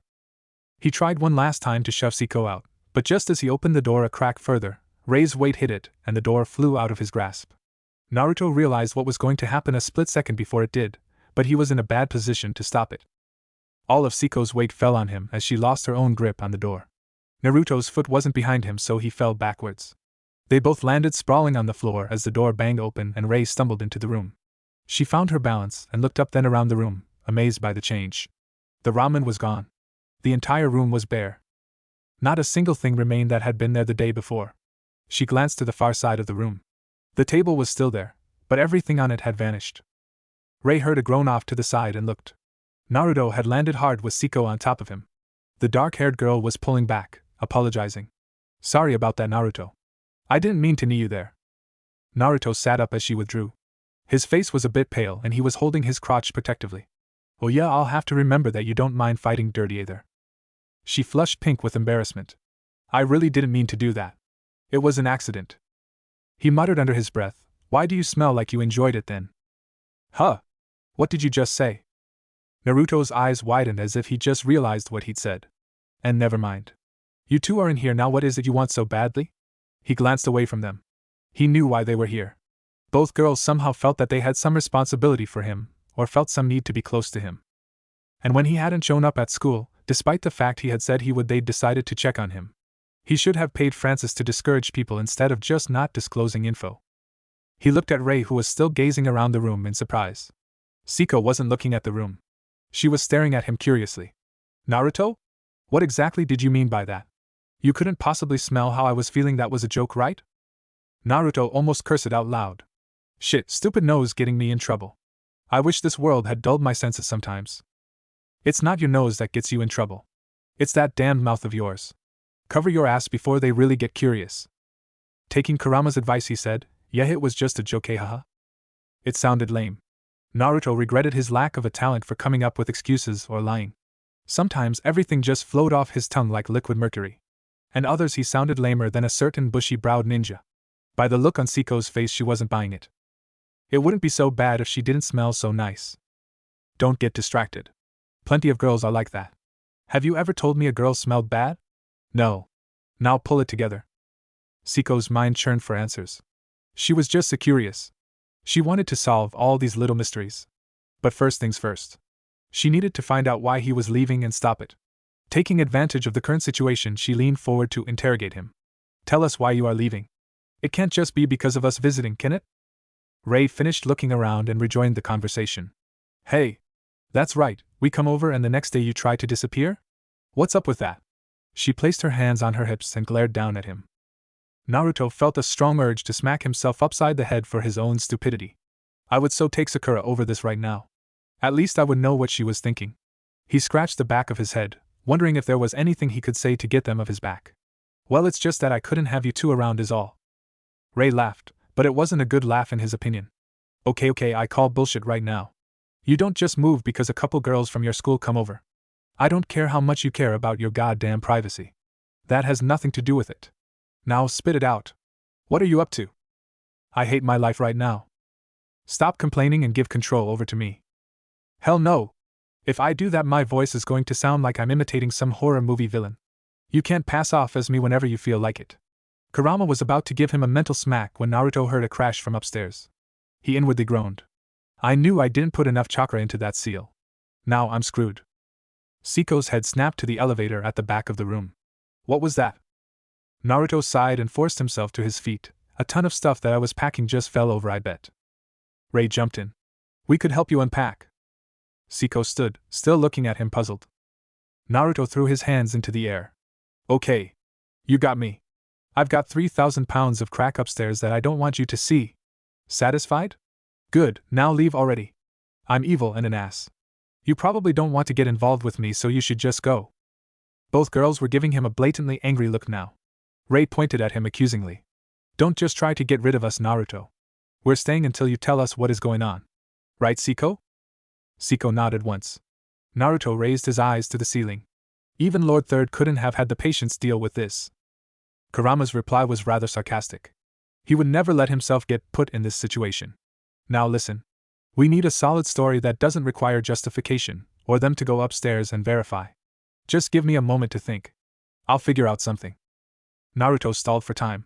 Listen, I'm not supposed to tell anyone about why I'm here. You two are getting in the way. And I had to leave.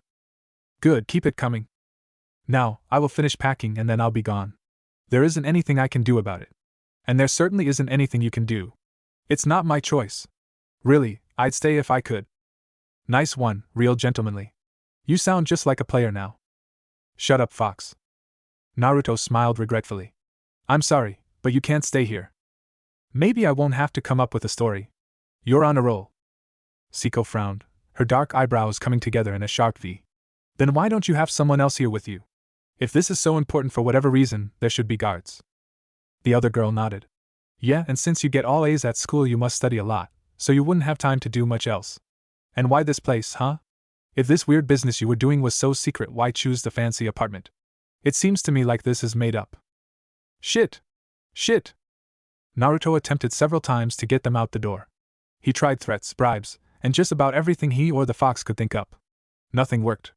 They just refused to leave. Naruto was beginning to think that he would have to use a sealing jutsu to prevent them from coming close to him. He was a fair hand with curse seals, but he didn't want to use so much chakra. I could make this easy if you would let me take control. I know more jutsu than any shinobi alive, but I need to form the hand signs to use them. No means no. At least you understand that. The last time I let you take over, I almost couldn't get control back from you. Well? Then what the hell do we do? I'm fresh out of ideas. These two are the most determined nuisances I've ever encountered, and they don't even have chakra. If only we were back home. But I can't reveal my strength or powers here. Naruto turned away from Ray and Siko. He was to the point where he wanted to tear out his hair. They were just so persistent. I don't want to hurt them. I can't show them my powers, but at the same time I can't let them go upstairs. He walked over to the table, closely followed by the two girls. Naruto dropped down onto the low table and turned to look up at them. He pinched the bridge of his nose in irritation. Geez, I feel like Granny Tsunade right now. Naruto took a deep breath and said, I'm not letting you upstairs and I'm not telling you what's going on. So besides that, what exactly do I have to do to get you two out of here? Ray said, for starters, you can promise that you won't leave. And after that you can come to school tomorrow. All right?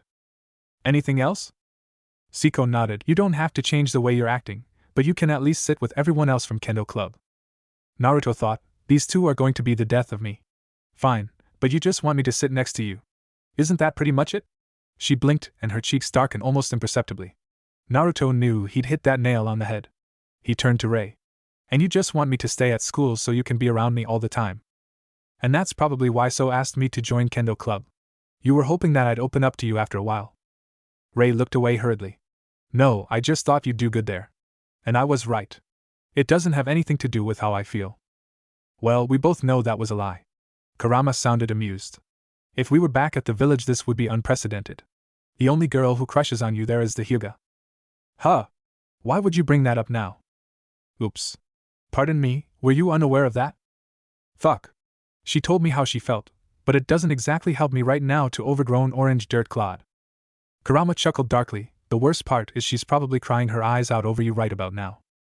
Siko saw Naruto stiffen and his jaw clamped shut.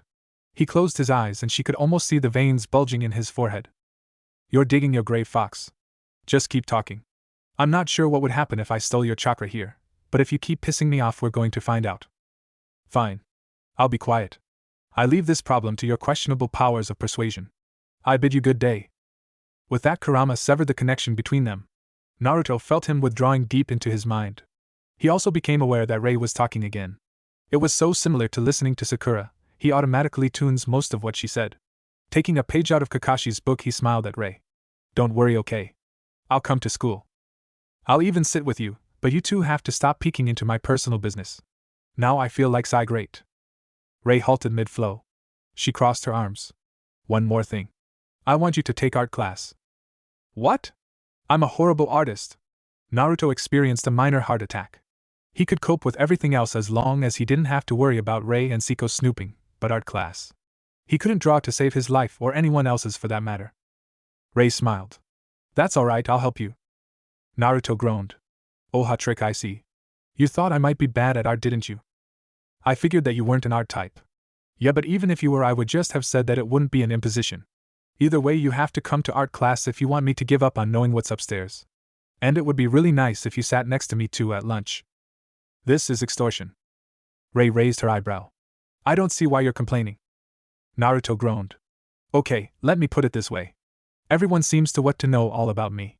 And if I suddenly come to school one day after skipping and have you hanging off me, not to mention suddenly taking art as a new subject, the only thing that is going to happen is everyone else trying to bug the crap out of me. All the guys at school already hate me, especially that one teacher. Regardless, I'm already going to get shit from everyone since yesterday is the first day I missed. Rei shrugged and stepped back. She turned to Siko. That's all from me. Is there anything you wanted to add? Siko shook her head slowly. Naruto thought it was too good to be true, so both of you will leave now? Rei tilted her head. Yeah, we're going. See you tomorrow at school then. Naruto nodded, and finally at last they left. Next day. School. Several students were gathered around a student in the art class. The crowd consisted mostly of girls, but there were a few jealous boys there as well. What were they staring at? They were gaping, some open-mouthed, at a painting as it slowly took shape. Naruto worked hard over the course of 20 minutes to sketch out a scene from memory. It was an important one. An image that he had burned into his mind. Rei, who sat on a stool next to him, was awestruck. She gasped out, You said you were a terrible artist? This is amazing. Naruto frowned inwardly. No, this isn't from my imagination, wish it was though. It's different for things that actually happened. I remember every detail of this. On the large canvas was an image frozen in time. A boy with black hair and blazing red eyes. In his left hand he clutched a blade of lightning. The light from the glowing edge cast his eyes in deep shadow. The wings that swept back from him and the mark of his cursed chakra was clear on him. Behind him was a waterfall. Naruto tried his best to replicate the colors and feel of the surroundings. The stone figure behind him with its massive arm bridging the top of the blue wall. One of the boys behind him whistled. Damn, that's wicked. I never saw anyone paint anything that realistic before. It's like he could jump out of the picture and stab you. Naruto tried to hide his smirk. Kinda figures that at one point he actually did stab me. And this is the moment right before he did. The irony didn't escape him. He was painting scenes from his real life that anyone here would immediately pass off as fake. Naruto imagined what they would say if he transformed into Sasuke one day to come in. I could totally prank the living hell out of everyone here. If I had a clone disguised as someone I painted, it would be like, hey guys, this is my friend Sasuke. Yeah, he's the one I was painting the other day. His eyes are really weird, aren't they? Hee. Almost makes me want to blow my cover a bit. Naruto's lips twitched as the art teacher walked over to see what everyone was gaping at. Imagine if, I could draw my sexy jutsu, I know that like the back of my hand. Come to think of it, I could do just about anyone from the village. Aren't you getting just a bit carried away? I thought you weren't trying to draw attention to yourself. This is only making people more curious about you. Nah, this is too fun. The look on Rei's face is priceless. Be careful, Baka. Hey. Saya Takagi watched Naruto Uzumaki and Rei Miyamoto at lunch. It was interesting to watch them. Naruto seemed to be pretending to be more social than usual. She didn't know why he bothered. He had perfect grades so far. It's strange, since yesterday he missed school for the first time. He's never done that before. And he practically ignored the teacher when he asked why. I guess he wasn't feeling well. But that doesn't explain why he's sitting next to her or why he's suddenly taking art either. Maybe she got through that shell of his. Who would have known that was possible? Saya had assumed that Naruto was like her. A rich kid from a wealthy family who was sent to school, practically alone. He acted like the type. In fact, he behaved a lot like her, which made her reevaluate the way she looked. Most boys assumed he was a stuck-up arrogant ass. On the flip side, most girls would have happily dated him. She wondered if the reverse was true for her. She didn't get along with the other female students, but guys were always asking her out. Suddenly there was a voice right next to her ear. "Saya-chan, are you gonna eat or are you going to keep staring at him?" She flicked her head to the side. Annoyance at once filled her. What the hell does she want? It was aptly named Kimi the Slutmura. Kimimura for short. She was a tall girl, with long dark hair, which had dyed red highlights. She was also, as her name suggested, a slut. At least she acted that way 24/7. She isn't even that attractive. She just is an attention suck. Why is she here? Kimimura sat down next to her a bit too close for Saya's liking. What do you want? I'm busy. The other girl raised an eyebrow and smiled wide, showing off perfect teeth. Actually, I wanted to make use of your analytical skills. Would you mind showing off a bit? Saya eye-ticked. You have an A in math. You don't need my help. Go sit somewhere else and eat. I'm not interested in talking. If you need your Naruto questions answered, go talk to someone who knows. Kimimura sighed. She sounded plaintive. But I already asked Rei-chan and Siko-senpai. Naruto won't even talk to me. Come on, let me in. I want to know what happened with him. This girl is getting on my nerves. Can I eat in peace? No. Go away. Fine, I'll find out on my own. Saya let out a silent breath as her harasser left. Do I have a sign on my forehead that says fuck with me today? I hope not, cause someone's going to get it. Lunch ended and the students went about their classes. Throughout the day, Saya kept one eye on her studies and the other on Naruto or Rei. Both of them were much closer than usual, but Naruto's friendly behavior seemed forced. As the bell rang at the end of the day, Saya swung her bag over her shoulder and quickly left the classroom. The hallway was empty as she made her way out of the school. Behind her the corridors filled with departing teens and their exasperated teachers. Once outside, Saya decided to stop by the bakery before heading home. She pulled out her cell phone. She usually didn't take it with her to school, but she'd forgotten to take it out of her bag that morning. Dialing her driver's number, she told him to pick her up at the local bakery. Then she headed off. It wasn't long before she left the tide of students who had started to exit the main building.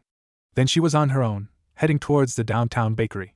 It was only a dozen blocks, so she didn't mind walking. In addition to that, her father and mother would be in an important meeting until much later. The house would be empty save for the staff. Her mind wandered as her feet took her in her desired direction. Saya hadn't been more than 10 minutes when she heard loud cursing from just to her right. Her head snapped around, popping loudly. There were two men in the alley she had been about to pass. A dirty man with a mohawk and a grimy white t-shirt with a skull on it. He had a wide belt. Oh shit. There was a large gun tucked in his waistband. There was also a smaller black teen. Saya didn't have even a moment to shout as she was grabbed and dragged into the alley. She heard the black kid talking to her attacker as she was pulled further in. She kicked and tried to twist around to bite him, but he smacked her. The force of the hit jarred her. Dazed, she almost went limp as he hit her again. Hey Jiro, man, I'm not so sure about this girl. I mean, you got the thing right if he comes again? The man holding her spat. That's bullshit. Since when are be scared of some little shit? He caught us by surprise last time. Won't happen again. Now we got he, let's take her inside already. The kid was rubbing the back of his head, obviously nervous. Yeah, I get what you're saying and all, but we awful close to the place he nabbed us last time. Saya tried to let out a scream, but a filthy had slammed over her mouth. It stifled her breathing. She coughed and squirmed, trying to break loose only to feel something cold press into her back. Now girl, I fucking hate wiggle worms, so keep still, or I'll put one in ya. This fancy little piece I got here is silenced. A pop gun is louder than this baby. I could shoot you 5 times and nobody would hear a thing. Saya went still. Oh, how do I get out of this? Do they just want to rob me, or are they going to try and do more fuck shit? She felt hands then, rifling over her, clearly searching for anything of value. Saya fought the urge to kick her attacker as his face came near her foot. And then she heard a loud voice speak up from a little ways away. So you guys are real suckers for punishment, huh? The hand searching her stopped, the black kid having gone rigid. Saya felt the gun leave her skin and point elsewhere. Jiro shouted, now you stay the fuck away. Saya twisted her head and what the fuck? Naruto was standing there in the alley, with arms still crossed. He had his uniform off. Why is his uniform off? Naruto grinned at the two robbers. Well, I could stay out of this one, but you see, we got a small problem. That girl there, actually she's a student who goes to my school. I can't just stand around and let you rob or rape her. Saya felt a slight flutter but knew that Naruto couldn't do anything. The thug holding her was already pointing a gun at him. Jiro grinned right back. Okay, you little piece of shit. Let's have a little redo of Outlast scrape. I have a gun pointed at you fucking head. You aren't going to move as I bow it off. In exchange we let her go. Naruto raised his eyebrow. Fuck that. Now I know you're teasing me. You couldn't shoot the inside of a room if you were standing in it. Jiro whistled. Omen, you gonna die now for sure. Saya heard a click and closed her eyes. Movement, furious and brutal. A scream, but not hers. A clatter, followed by 2 loud pops. A second scream. A groan and a sickening snap. Saya dropped back, her eyes flying open as 2 new arms caught her. She immediately smelled something savory. Some kind of cologne. She looked up. Naruto had just caught her. How her mind refused to articulate her amazement better. Naruto smirked down at her, then he was setting her on her feet. Saya looked around and a tang of iron suddenly filled her senses. There was blood splattered over the alley wall. The gun was on the asphalt, and it looked like both thugs were dead. One, the guy with the mohawk, had 2 holes in his head, so it was obvious. The black kid's neck was twisted at a gruesome angle. Saya put her hand over her nose as the scent of fresh blood became overwhelming. Oh, God killed them, another thought entered her mind. He saved my ass just now. She turned to look at Naruto, who was pulling what looked like a long knife from the gun guy's chest. He wiped it off on the white shirt, smearing it with bright red. Then he tucked it up his sleeve. The movement was so easy, so practiced, so clean it scared her. Then Naruto turned around and moved to the black kid. He bent down and removed a second knife. She had a better look at the second one. It had a long handle with a loop and a blade that was like an elongated diamond. That's a kanebe, but those are illegal in Japan. Naruto repeated the process exactly, stowing it up his other sleeve. Saya asked, Naruto-senpai? He looked up at her and sighed. I'm going to make a deal with you, okay? She nodded. Naruto straightened and walked over to her. 2 things and we're even. First, you don't go snooping into my business. Second, when we get back to school you forget any of this happened. I'll take care of these 2.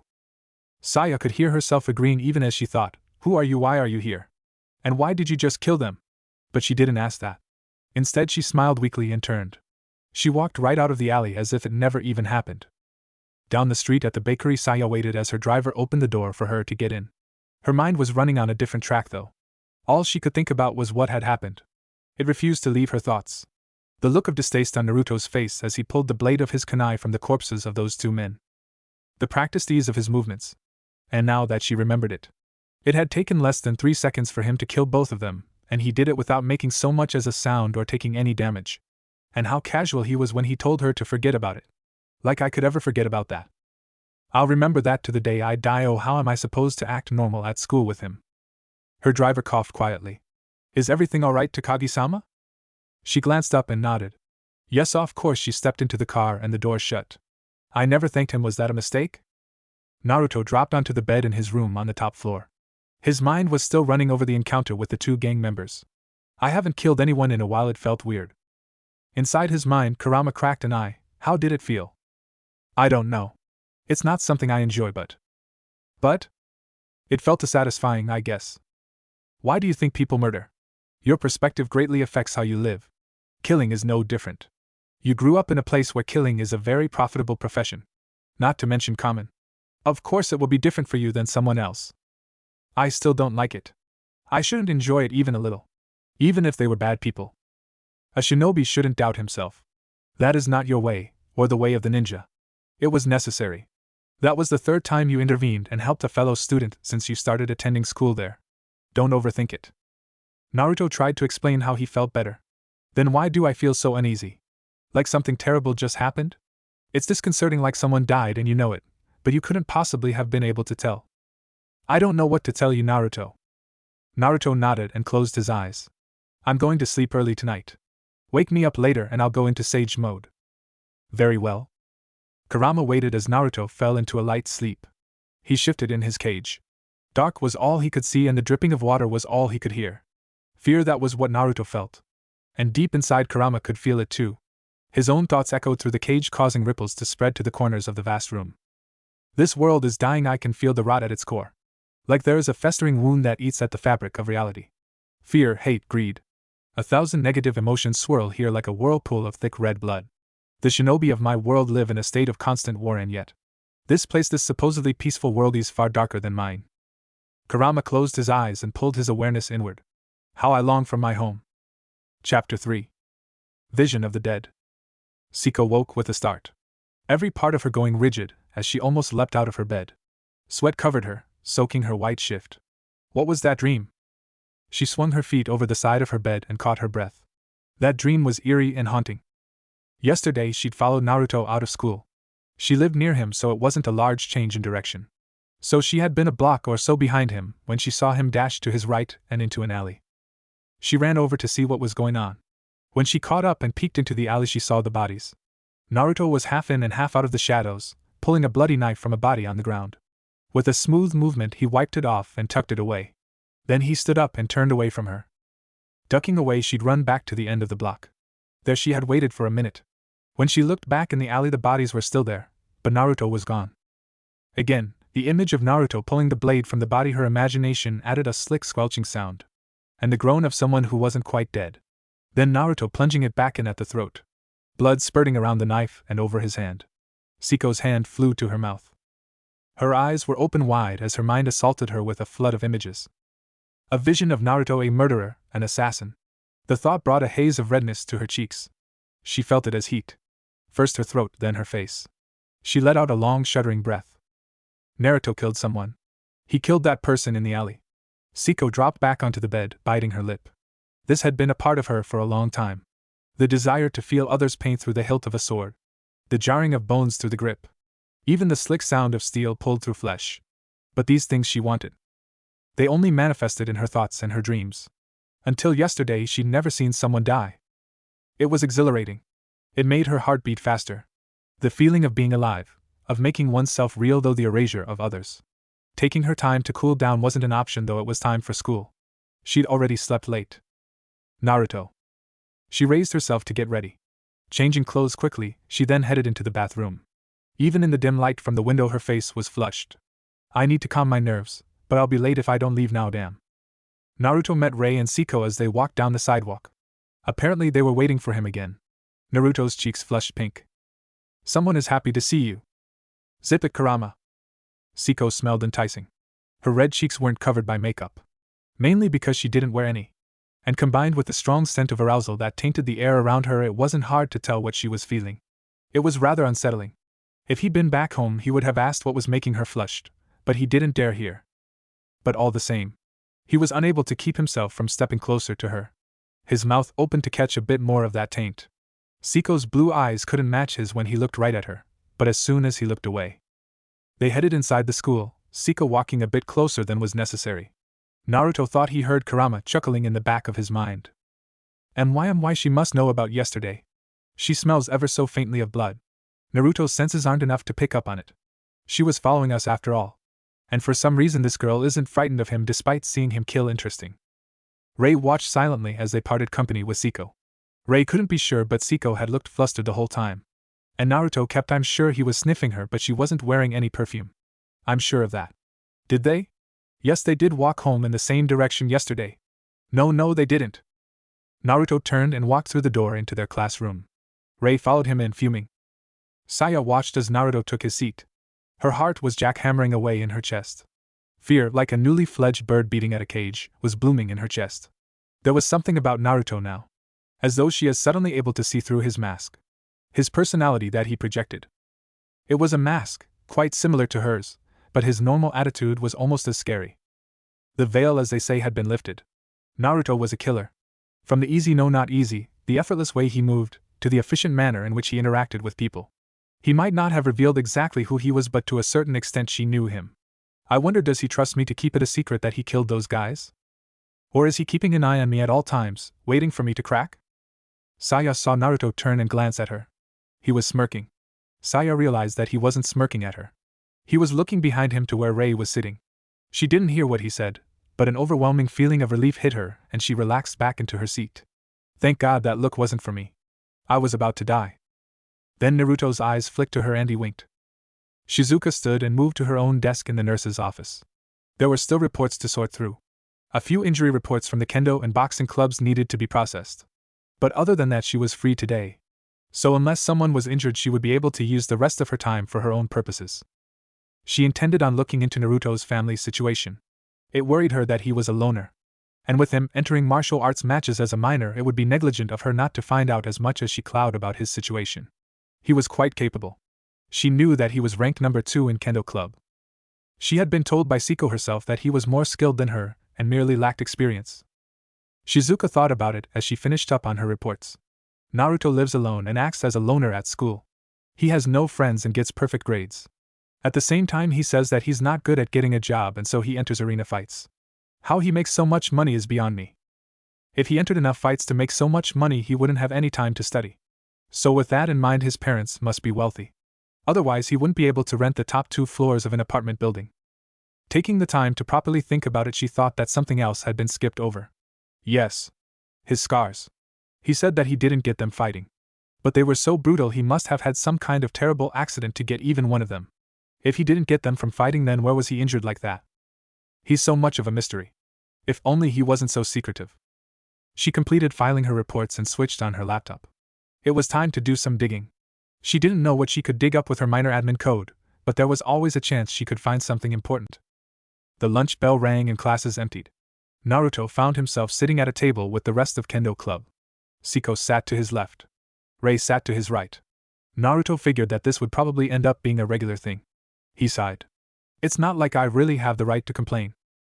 I mean, any other time I'd be happy to have 2 girls jumping through hoops to be around me. It's just that it's so inconvenient right now. One of his fellow kendo members caught his mournful look. Hey Naruto-senpai, what's got you down all of a sudden? Naruto did his best to keep his expression neutral. Well, there are just these 2 particular pains in my neck right now. I just can't seem to shake them off. He didn't look to either side of him and wink. But if he'd been back at the village, he would have. The boy asked, something to do with home, huh? I heard from someone that you missed school. And you didn't show up for kendo the other day. Naruto nodded. Yep, it was the day after I fainted. But I'm better now. Naruto looked back to his food. It was so hard not to be his regular self right then. The members of Kendo Club shared a camaraderie that he liked. It wasn't as serious as the squads back home, but it was still trust and friendship. And it made him desperately want to crack open his shell and be the spark in the room again. Maybe pull some pranks, fill the handles of all the bamboo practice swords with sand, and coat the sparring room floor with floor wax. A small smirk tilted the corner of his mouth thinking about all the things he pulled on his own team. Like when he magnetized all of Kakashi's shuriken, or the time he'd coated the inside of Sasuke's water flask with licorice powder. Or even better, he remembered the prank he'd played on Kiba. A reverse sexy jutsu. It was kinda scary. Kiba looked pretty hot as a chick. Pity he was trying to kill me for the next 2 weeks. Naruto recalled Kiba's priceless expression when they were on their mission to escort a merchant through the land of wind. He'd caught Kiba with a version of the sexy jutsu that temporarily turned the target into a female. The expression on Hinata's face had been worth all the shit he got for it and more. It had been utterly priceless. Abruptly, Naruto stopped. He froze so completely that the girls on either side of him almost jumped out of their skin. A wave of dread sent a chill down his spine, and it felt like the room had become close and cramped. Claustrophobia bit sharply, causing him to cringe. Rei asked, Naruto-kun?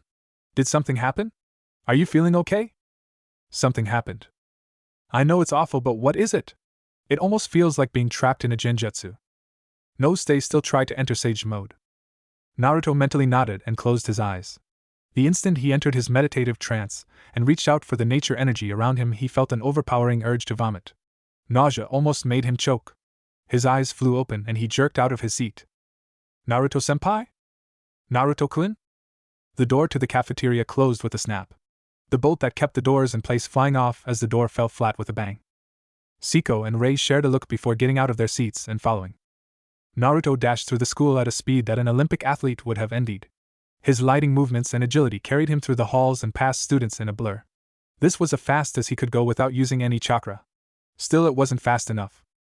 He had to get to the roof where there wasn't so much distortion from the students around him. He took the stairs to the roof 5 at a time, leaping goat-like past 2 girls as they descended to the 2nd floor. They cried out and almost fell, but he was already on the 4th floor. The door to the roof burst open and he stumbled out into the bright midday sun. Everything seemed calm, but he knew something horrible was happening. Naruto threw caution aside and leaped 30 feet into the air, landing on the very top of the roof. He looked around at the city. It seemed normal. It wasn't. Naruto pulled his mind inward, concentrating on stillness. Then he pushed his thoughts outward in a rapidly expanding sphere. 5 minutes passed before he felt it again. The corruption. It was at least 20 miles away, but it was spreading fast in all directions. It seemed to fill an entire part of the city already. He turned inward again. Kurama! What is happening? It's like I don't know. I've felt this before. It feels disturbingly similar to a technique invented by the second Hokage. It was called Edo Tensei. The reanimation jutsu. This presence, it feels as though. Boom! Kurama, what was that? An explosion, obviously. Kurama shifted in his mind. Let me take over for a few moments. I will use my eyes to see what happened. It's too far for you to see even with your chakra enhancement. Okay, fine. Just don't get any ideas. Upstart pup. The two girls separated to look for Naruto. And it was Siko who at last ran out onto the roof. She had taken a tip from two girls coming down the stairs and sprinted up them as fast as she could. She had a bad feeling now. It was becoming more solid in the back of her mind. A creeping premonition about what she would find when she reached the top. Naruto rarely acts rash like that. He doesn't make sudden, inexplicable movements. It calls too much attention to himself, and he doesn't do that. Her eyes caught the top of the roof and she froze. Naruto stood, immersed in a pillar of red flame. It swirled around him even as she watched.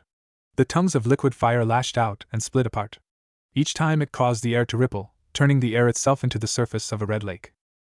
Siko caught her breath as a wave of heat washed over her. She closed her eyes against the burning light. It was too much. She backed away into the doorway.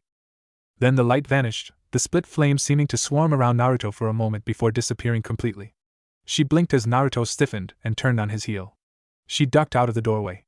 She didn't want him to know she was there. I don't know what he is now. Is he human?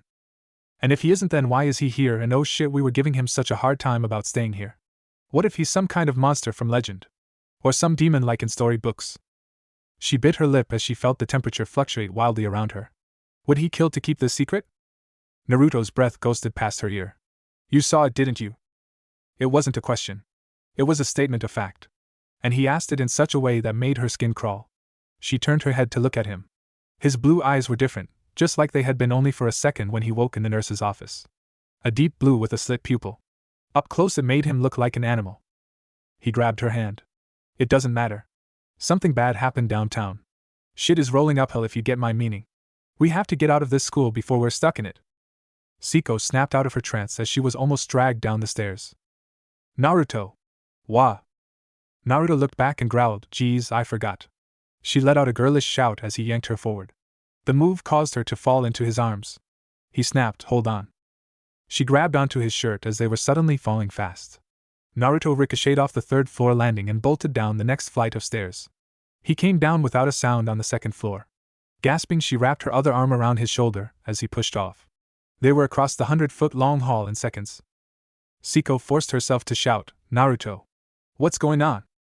Naruto didn't look down at her as he bladed down the corridors of the school, but he said, "I'm not sure, and I couldn't explain how it feels well enough for it to make sense to you." He stopped in front of the cafeteria. He dropped her on her feet, saying, "Listen. I don't want everyone panicking. I'm going to the administration office. I'll get them to evacuate the school. Once you guys get home, hold yourselves up." "Wait." She snatched his wrist before he could disappear. "I want to come with you. I don't know what's going on either." He groaned. "I don't have time to play hero right now, Siko. Don't you get it? I'm not even from here. And just where are you from? And what the hell is going on?" Naruto turned to see Saya Takagi in the doorway. She held up her phone in one hand. "I just got a voicemail from my mom that said something horrible is happening. And you vanished 2 seconds before I got it. You must know something." He groaned, wondering how much she knew. How many people in there look like they got the same message? She shrugged, 10 maybe. A couple kids just got up and left after you did. And why didn't you leave? Your parents are some wealthy politicians or something. Wouldn't they want you to go home? Saya frowned. When I said something horrible, it means that they can't even send someone to pick me up. And besides, I figured you had something to do with it. She bit her lip. After all, you're the only guy I know with crazy secrets. He glanced at Siko, then back to her. Fine. There's something coming from downtown. I don't know how to describe it. It's spreading fast. I could see people running in every direction. Some of them were attacking each other. I've got a really bad feeling that it's worse than that, though. I just know that the whole school is going to go crazy if I shouted what I thought it was. Naruto grimaced. Or they'd just think I was insane. I was about to head to the headmaster's office and convince him to evacuate the school. Saya looked back inside the cafeteria. I'll take care of the students here. You take care of the staff. If the headmaster just evacuated the school like that, there'd be just as big a panic. Siko nodded. I go with her. Naruto gave her the thumbs up. Got it. I'll take care of. Attention. All students must evacuate the school grounds. I repeat. All students must evacuate the school grounds. Return to your homes as quickly as possible. The intercom cut out for a moment, and there was a harsh ringing sound from the nearest speakers. Saya glanced at the wall. That wasn't the normal alert for an emergency. He didn't even tell us to follow the teachers out. What the hell? Then it came back on. Oh shit! Get away from me! Get away is said get away! They were frozen as a scream echoed through the school, emanating from the intercom. They heard crunching and the grinding of bone. Saya held her hand to her mouth to avoid ejecting her recently consumed lunch as they heard the distinctive sound of flesh tearing. A meaty squelch and a clank followed. Then the speaker cut out again. Naruto's face set. Forget about not causing a panic. Come on! He grabbed Saya and Siko and ran down the hall, almost dragging them along behind him. Siko gasped between steps. Hey, why not just carry us? You picked me up like I was nothing. It would be faster. Naruto grunted as he kicked open a door. It flew right off its hinges. He growled. I can't keep that up for too long. I need to rest every once in a while or I'll collapse like that time in kendo. He was about to charge through the doorway when he saw that he knocked someone flat with the door. He pushed forward. Hey! Are you okay? The blonde pushed the door aside. Oh, that wasn't nice. Naruto recognized Shizuka immediately. She looked up as him. Oh, Naruto. I was just going to find you when they made the announcement. Then. I know, shit hit the fan right. He jerked her to her feet. Naruto took one look at her constrictive dress and high heels. He said quickly, shoes off and rip that skirt, or you won't be able to run properly. Shizuka blinked in blatant horror. But! This is Christian Dior. Naruto glanced at Siko. The kendo president asked bluntly, your clothes or your life? The blonde school nurse cried, both. Naruto growled and allowed Kurama's chakra to leak through. He brought his hand to her hip as a claw pushed out of his skin, then drew it downward, shearing through the thin fabric. There, now you don't have to decide. Let's go before we get swarmed by students. Shizuka whined loudly, but fell in behind them. Naruto didn't bother holding on to any of them. He wouldn't be able to rush all three of them out of danger so easily. Siko stopped him quickly as they came to an intersection in the school hall. Naruto, where are we going? Across the overpass and into the management building. Less people there and we can get keys to one of the staff cars or the bus. Once we have that, we get out of the building and head to my place. Saya asked uneasy, why? Naruto felt a sickening feeling rising in his chest. Never mind why. I have supplies and plenty of equipment there. Now can we go before something happens? I can tell something bad is happening right this second. He darted down the hall to his right and saw the door that led to the overpass. Just before that was the kendo room. A flash of an idea came to him a second before Siko ran past him, flinging open the door. Naruto followed after her. Shizuka and Saya waited outside.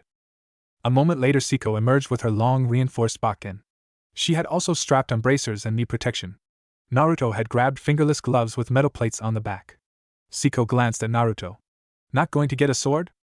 He cracked his knuckles and lashed out at the door frame. It cracked and splintered as his fist buried itself a foot into the wall beyond. Naruto pulled his arm back, grinning. Don't need a wooden sword.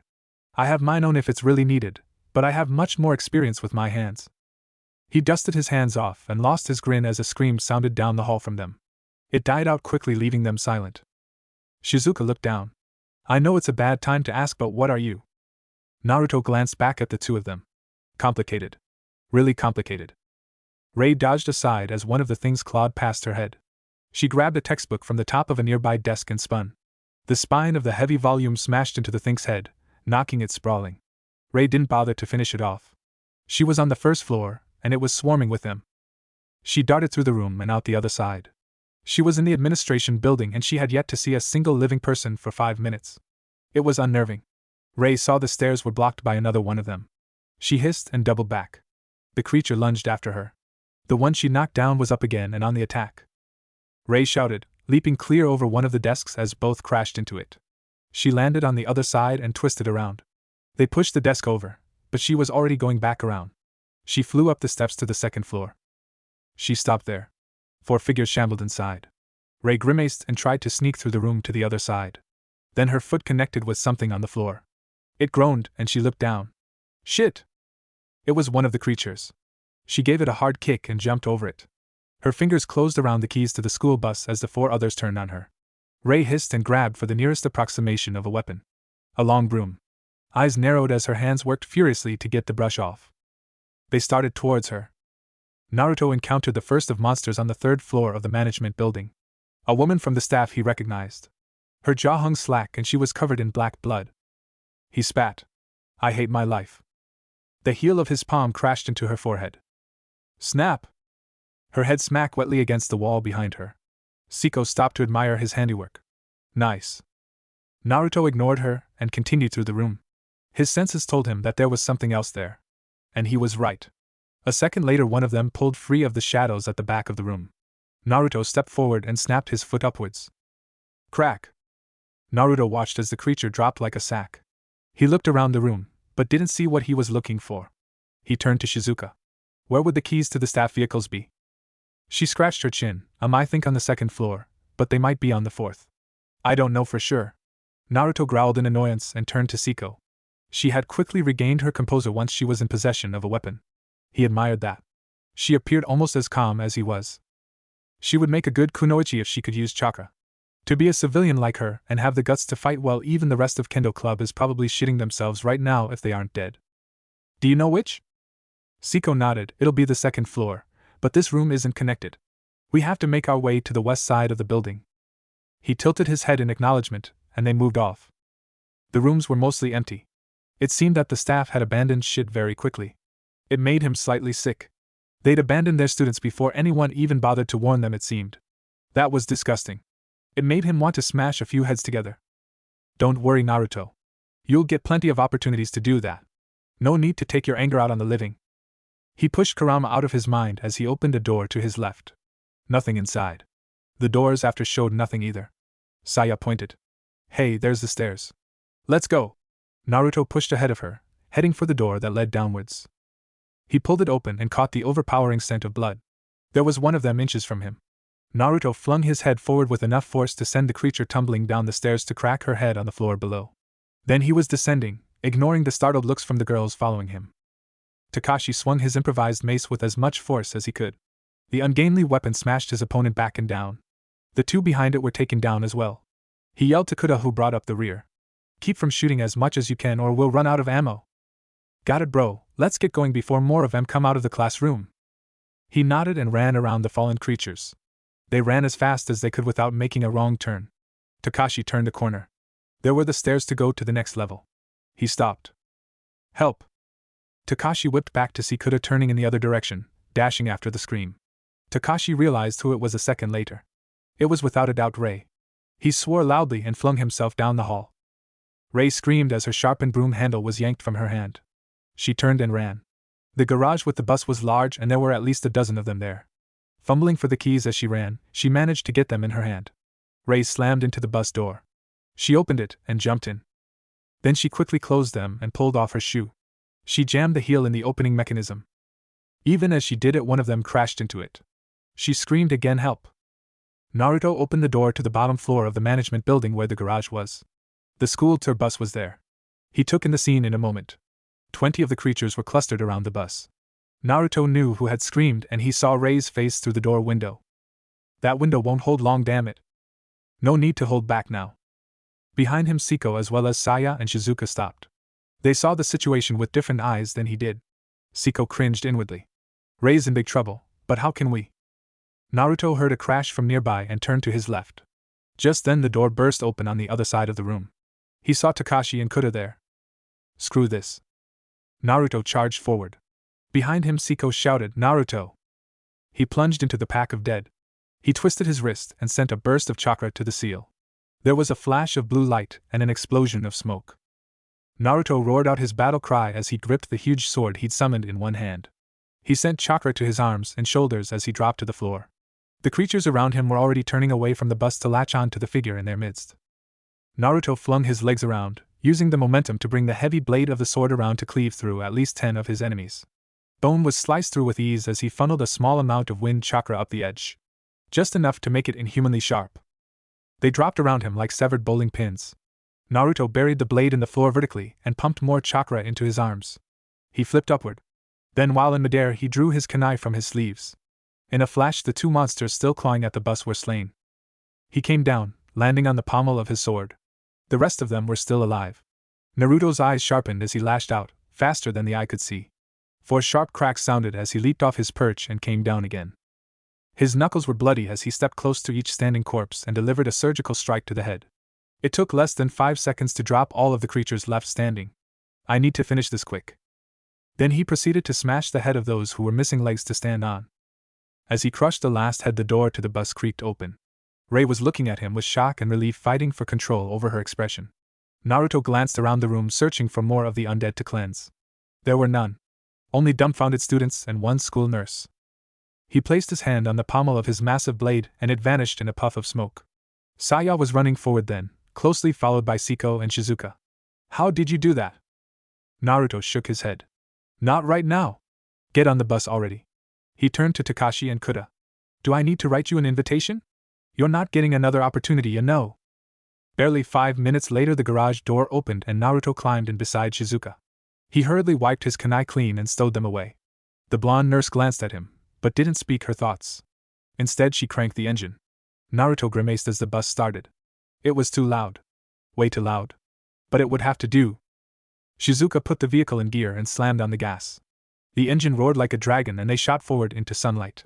The first thing Naruto saw was a horde of the undead, seeming like every student in the school had showed up as their unwelcoming committee. Naruto growled and shouted.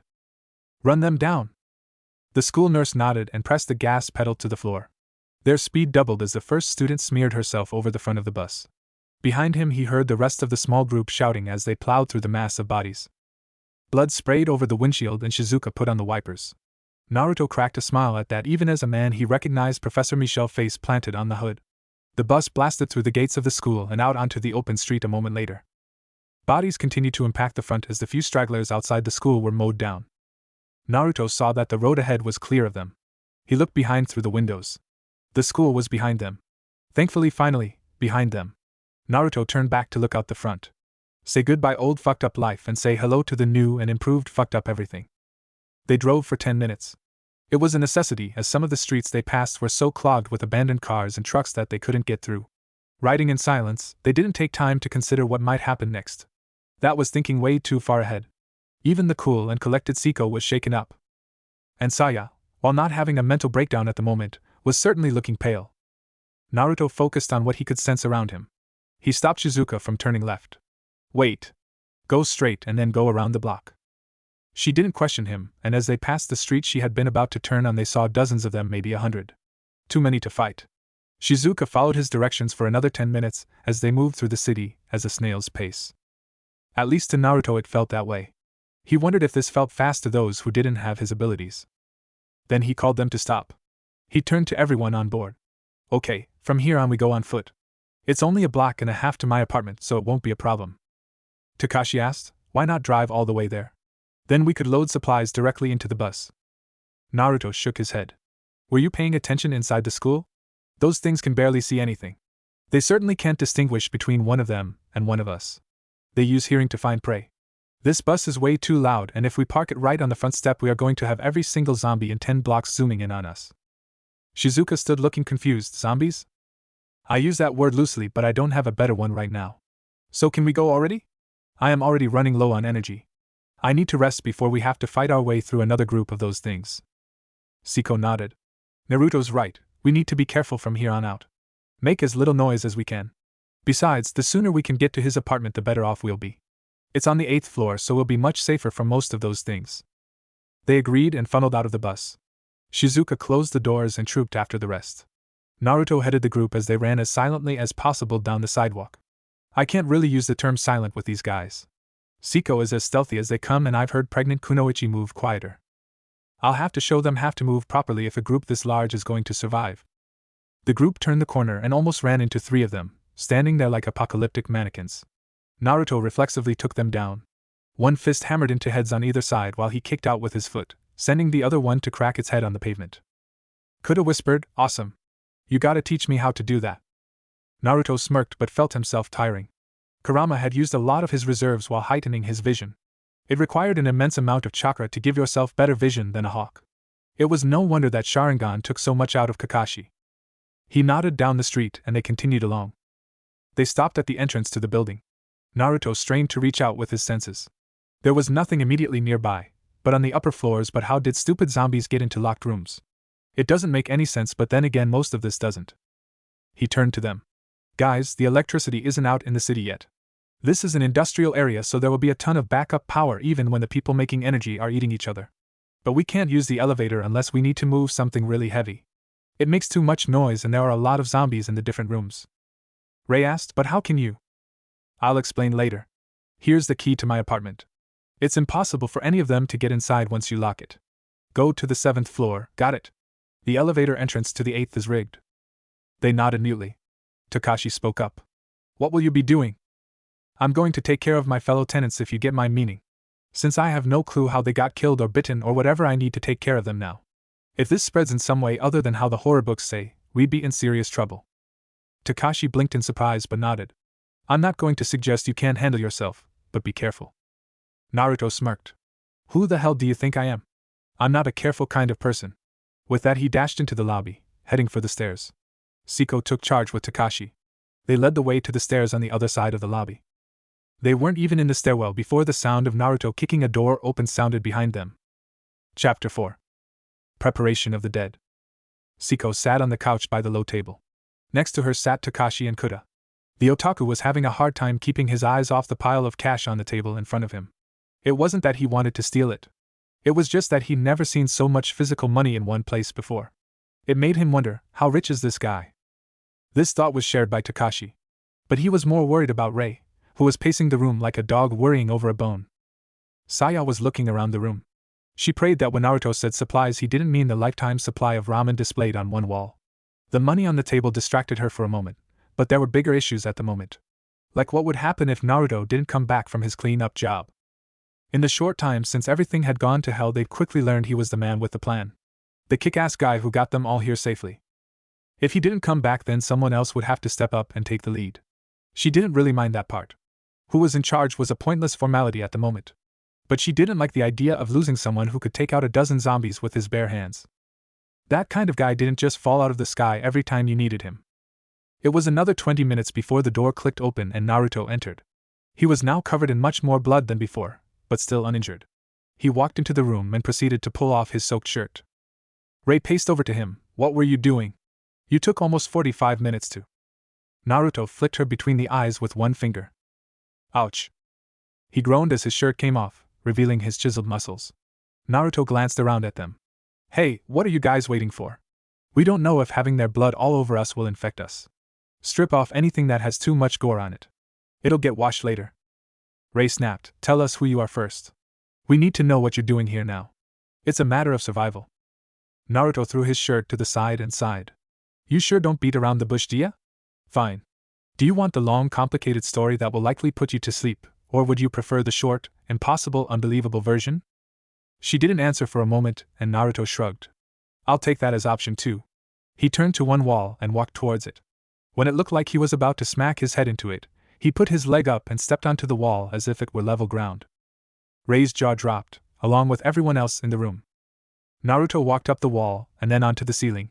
He said, while still hanging upside down, this is the super short version. He scowled and let the chakra pull away from the ceiling. He flipped to land on his feet. You see, I'm not normal.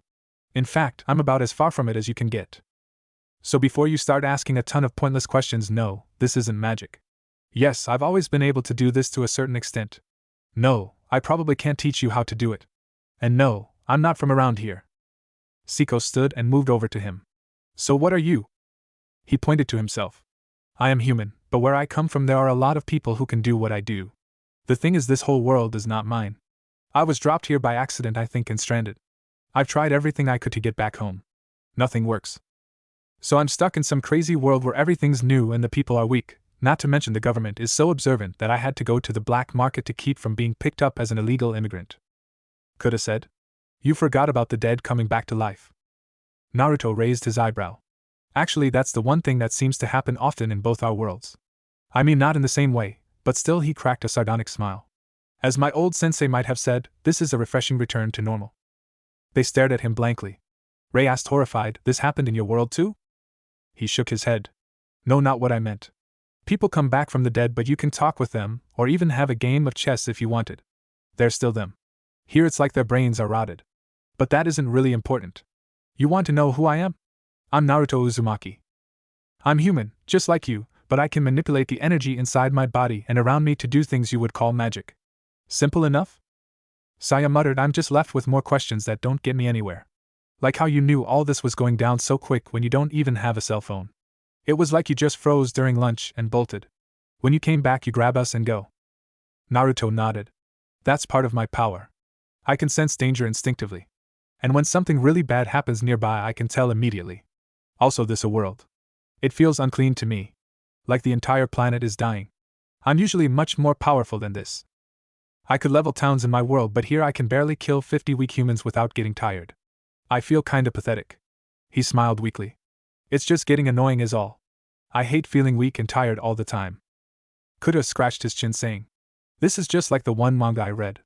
It's about this guy who is super powerful in his own dimension, but when he is forced into another one, his powers don't mix with the new world and he's left weakened. Sounds like you have the same problem. Pretty much. Naruto walked over and put his back to the wall, sliding down it. He was very tired now. Too much chakra had been used in a short time. He wasn't a sensory type, so reaching out to get a picture of the world around him was tiring as well as draining on his chakra. The Kyuubi's voice rang in the back of his mind. Was it wise to tell them about you? They wanted an explanation. I'm sick and tired of lying and making up excuses anyway.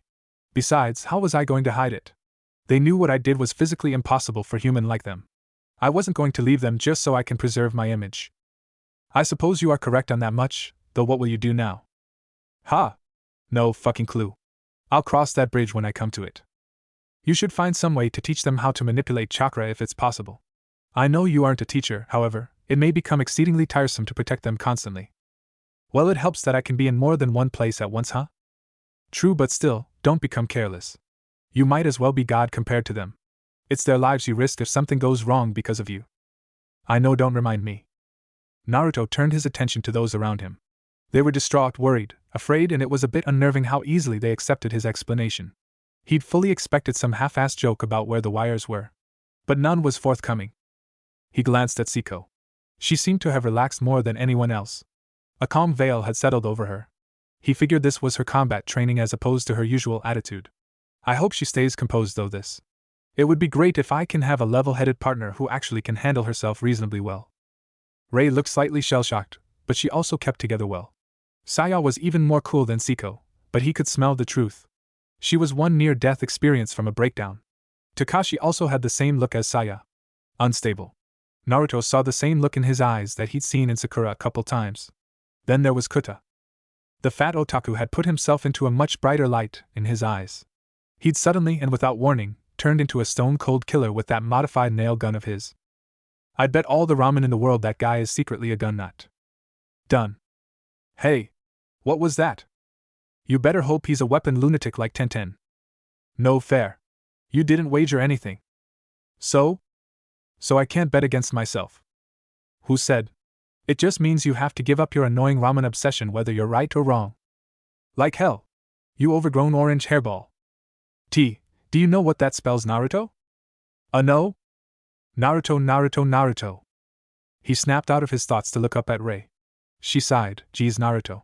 Sometimes you just go all glassy-eyed. Freaks me out. He scratched his head nervously. Sorry about that. It's kinda hard to stop it happening sometimes. But you don't do it in class. Naruto chuckled. Yeah, but the Kyuubi tries not to talk to me during class unless I run into a hard question. Saya, Rei, and Siko shared a look. Kyuubi? KIT. Oops, my bad.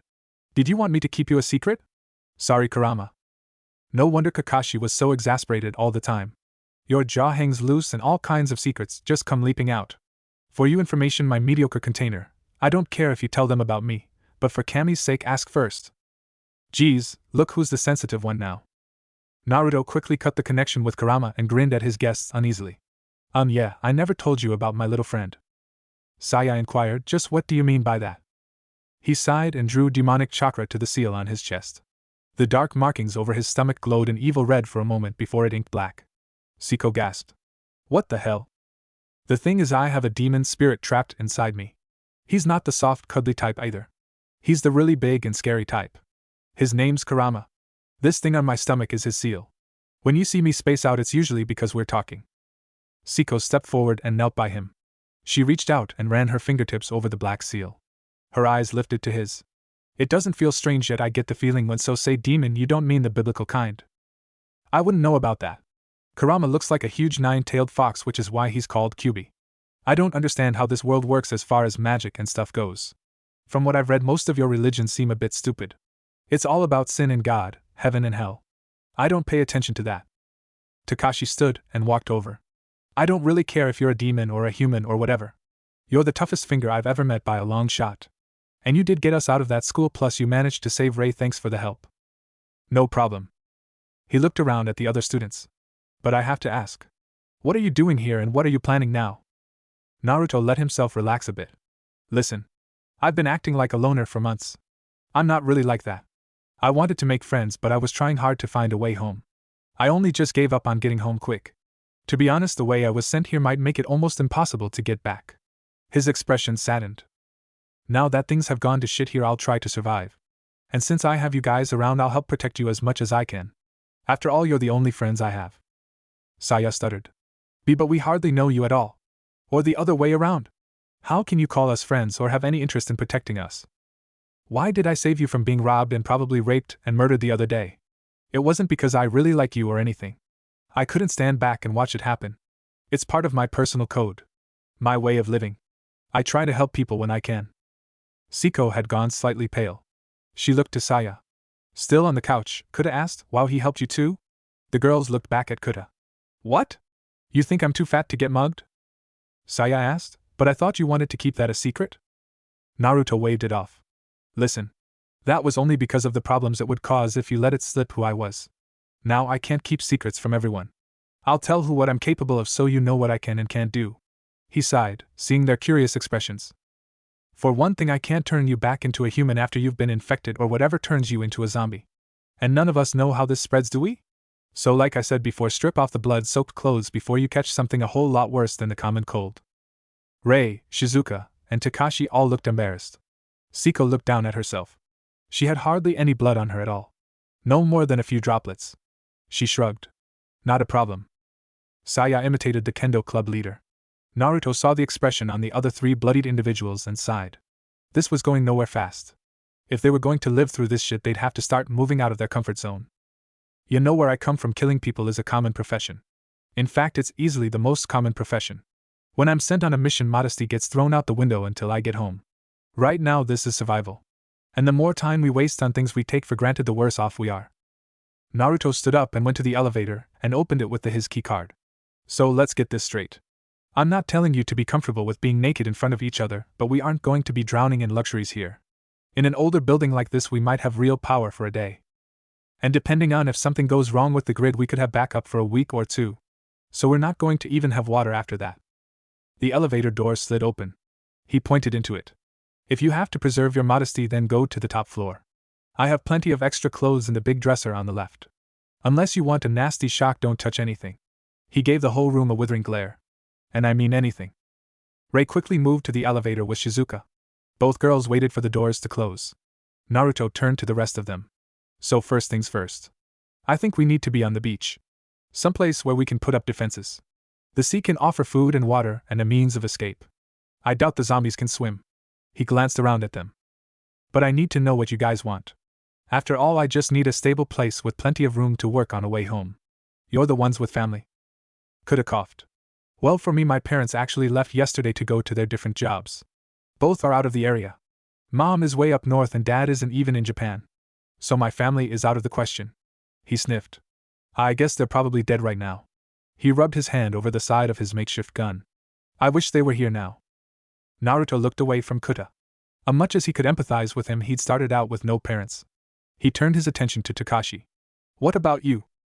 The boy pulled his fingers through his hair. My dad is gone and my mom works at a preschool the town over. I want to go look for her at least. He glanced up. What about you, Siko? Isn't your dad an international kendo master or something? Yes. He was in Germany and most recently Brazil. He was supposed to come home soon. I didn't get a copy of his last schedule, so I'm not sure. She closed her eyes. It doesn't matter. If he's dead, I'll never see him again. If he's alive, it's the same. Anything that spreads like this has to be worldwide by now. Airports are going to be down before they know it. She smiled thinly. Besides, school was boring anyway. Naruto almost cracked up at that. Now that's something I agree with 100%. I'm almost glad this happened. If it wasn't for the zombies, I'd be happy to get out of school permanently. Saya frowned at that. She put her hand under her chin in thought. After a second, she turned to him with a confused look.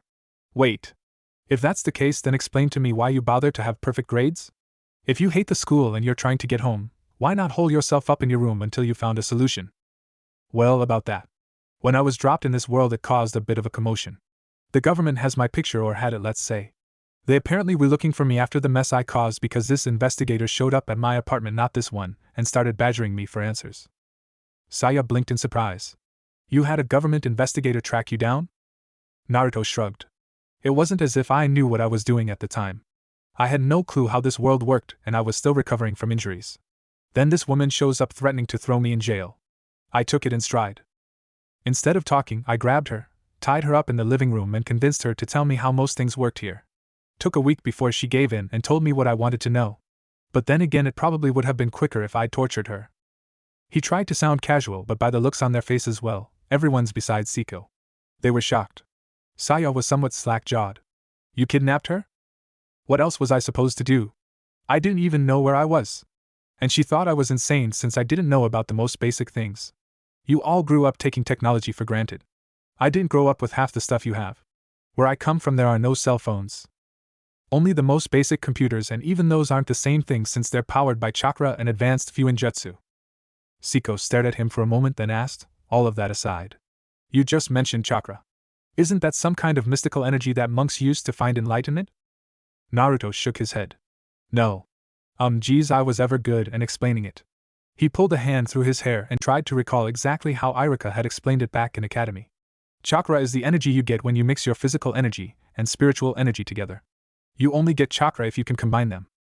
For instance, the monks and priests of this world might have a ton of spiritual energy, but your bodies are well weak. You don't have the physical potential to do a lot of the most basic jutsu. And besides that, you have to be trained to combine them in the first place. I've met 2 people who have chakra here. 2. She looked surprised. I'm amazed that anyone would have the same power as you. He shook his head. Not like me. I mean, I could tell they had chakra, not that they were powerful. To be honest, they were pathetically weak as far as chakra went. Sorry, I should probably just say this now.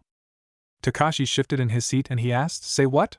You sound like this isn't good news. Naruto glanced at Saya. Well, it really depends on how you think about it. One of the people who have chakra is you, Saya. What? How is that possible? I don't know anything about that stuff. It's only a tiny bit. I mean, like the smallest sliver. I'd stopped thinking about it.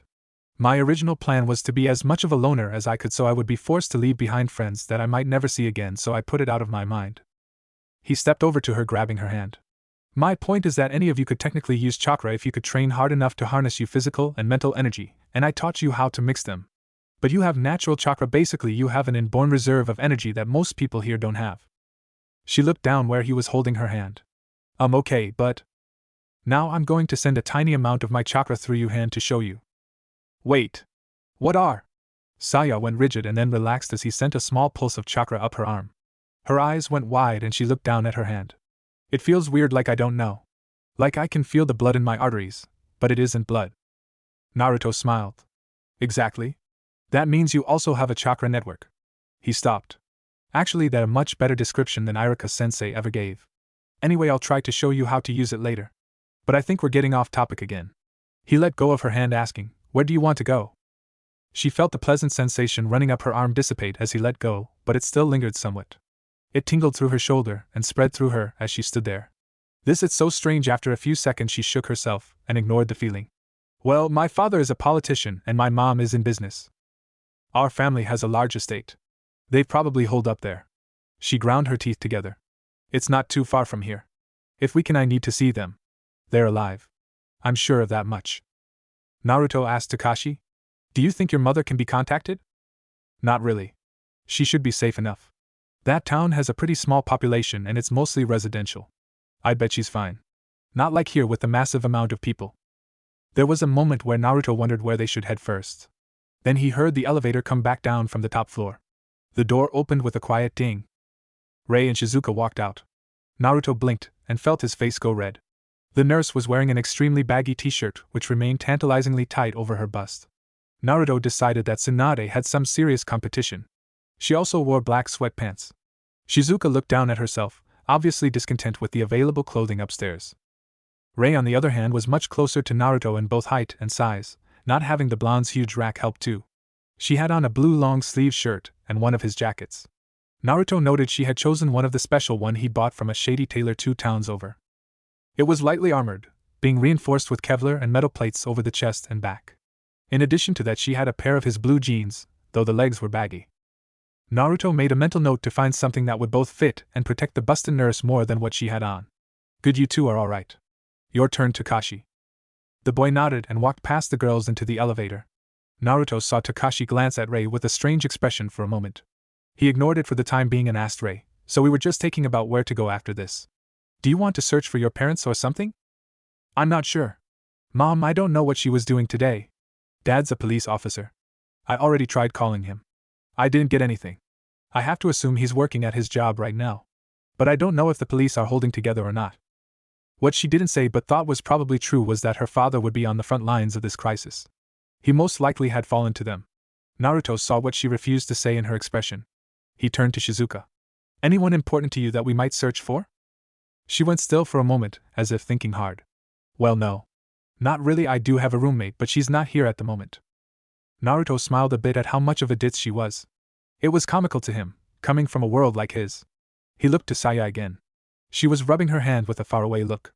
Naruto heard Kurama speak low in his mind, "Naruto, something important. When you were funneling chakra into that girl just now, it felt familiar somehow." "Really?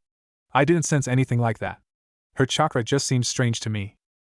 I would advise that you pay attention next time, and you should definitely train her. From everything I've seen, she is a genius unlike you. Actually, she's a bit like the Uchiha. Smart and clever while at the same time arrogant and pissy. Sometimes I get this feeling like you really hated the Uchihas before Sasuke or that other one came around. If you're speaking of Madara Uchiha, yes, I despised that clan even before then. What of it? Almost as a rule, the Uchiha are arrogant and easily manipulated. A deadly combination. Sasuke is a prime example of the perfect Uchiha. Arrogant to a fault with extreme genius intellect and an insatiable thirst for power.